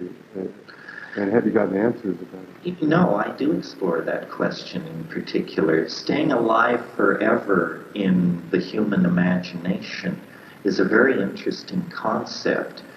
Imagine for a moment that anything was possible.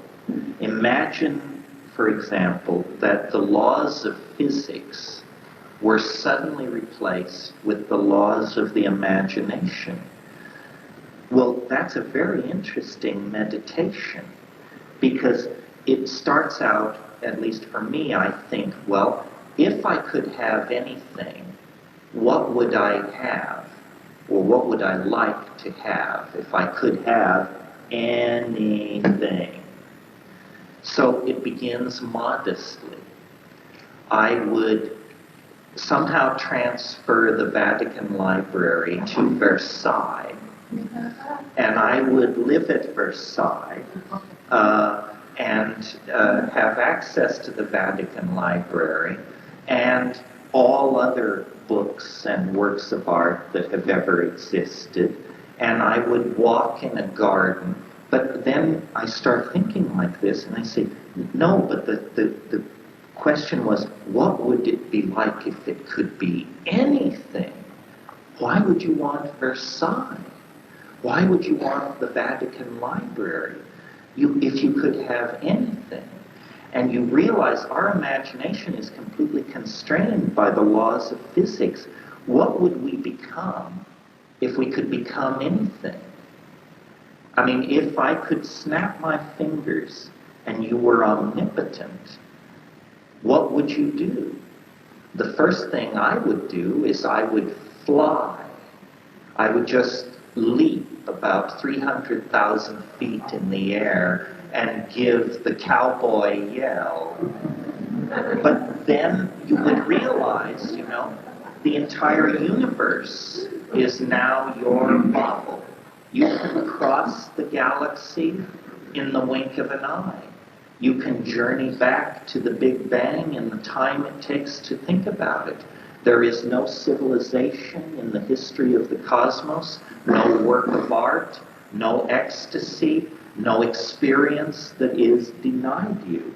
And I maintain that we would become, within minutes of this transformation, unrecognizable to ourselves, because we are completely defined by our limitations. And so that's what I imagine death is.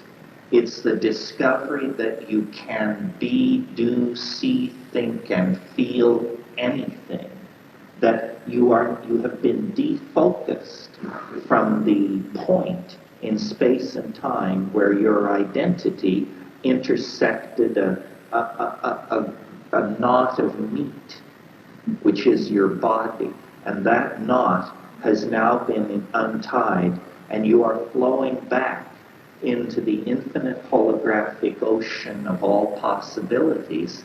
And some people will create hell worlds. Some people want to be in nightmare worlds. And some people will create paradise upon paradise upon paradise. It's the final conquest of the imagination by free will. This is what William Blake was talking about, what he called the divine imagination. Yeah. On language, you spoke about language as being a strong building block of this segment of history, a building and evolutionary thing. I saw you in a video, a very psychedelic video, where you used a lot of descriptive words describing this very incredible thing, and then you compressed it into, it's a bird, baby. Bird. And that whole thought about how compressing and confusing language is. There's a real paradox there. Yes, language is best used to lie. That's what it's best at, because it's a kind of betrayal. It's an incredible flattening of reality. And I think the example you mentioned was, I was saying, a child lying in a nursery, in a crib, and a bird flies into the room.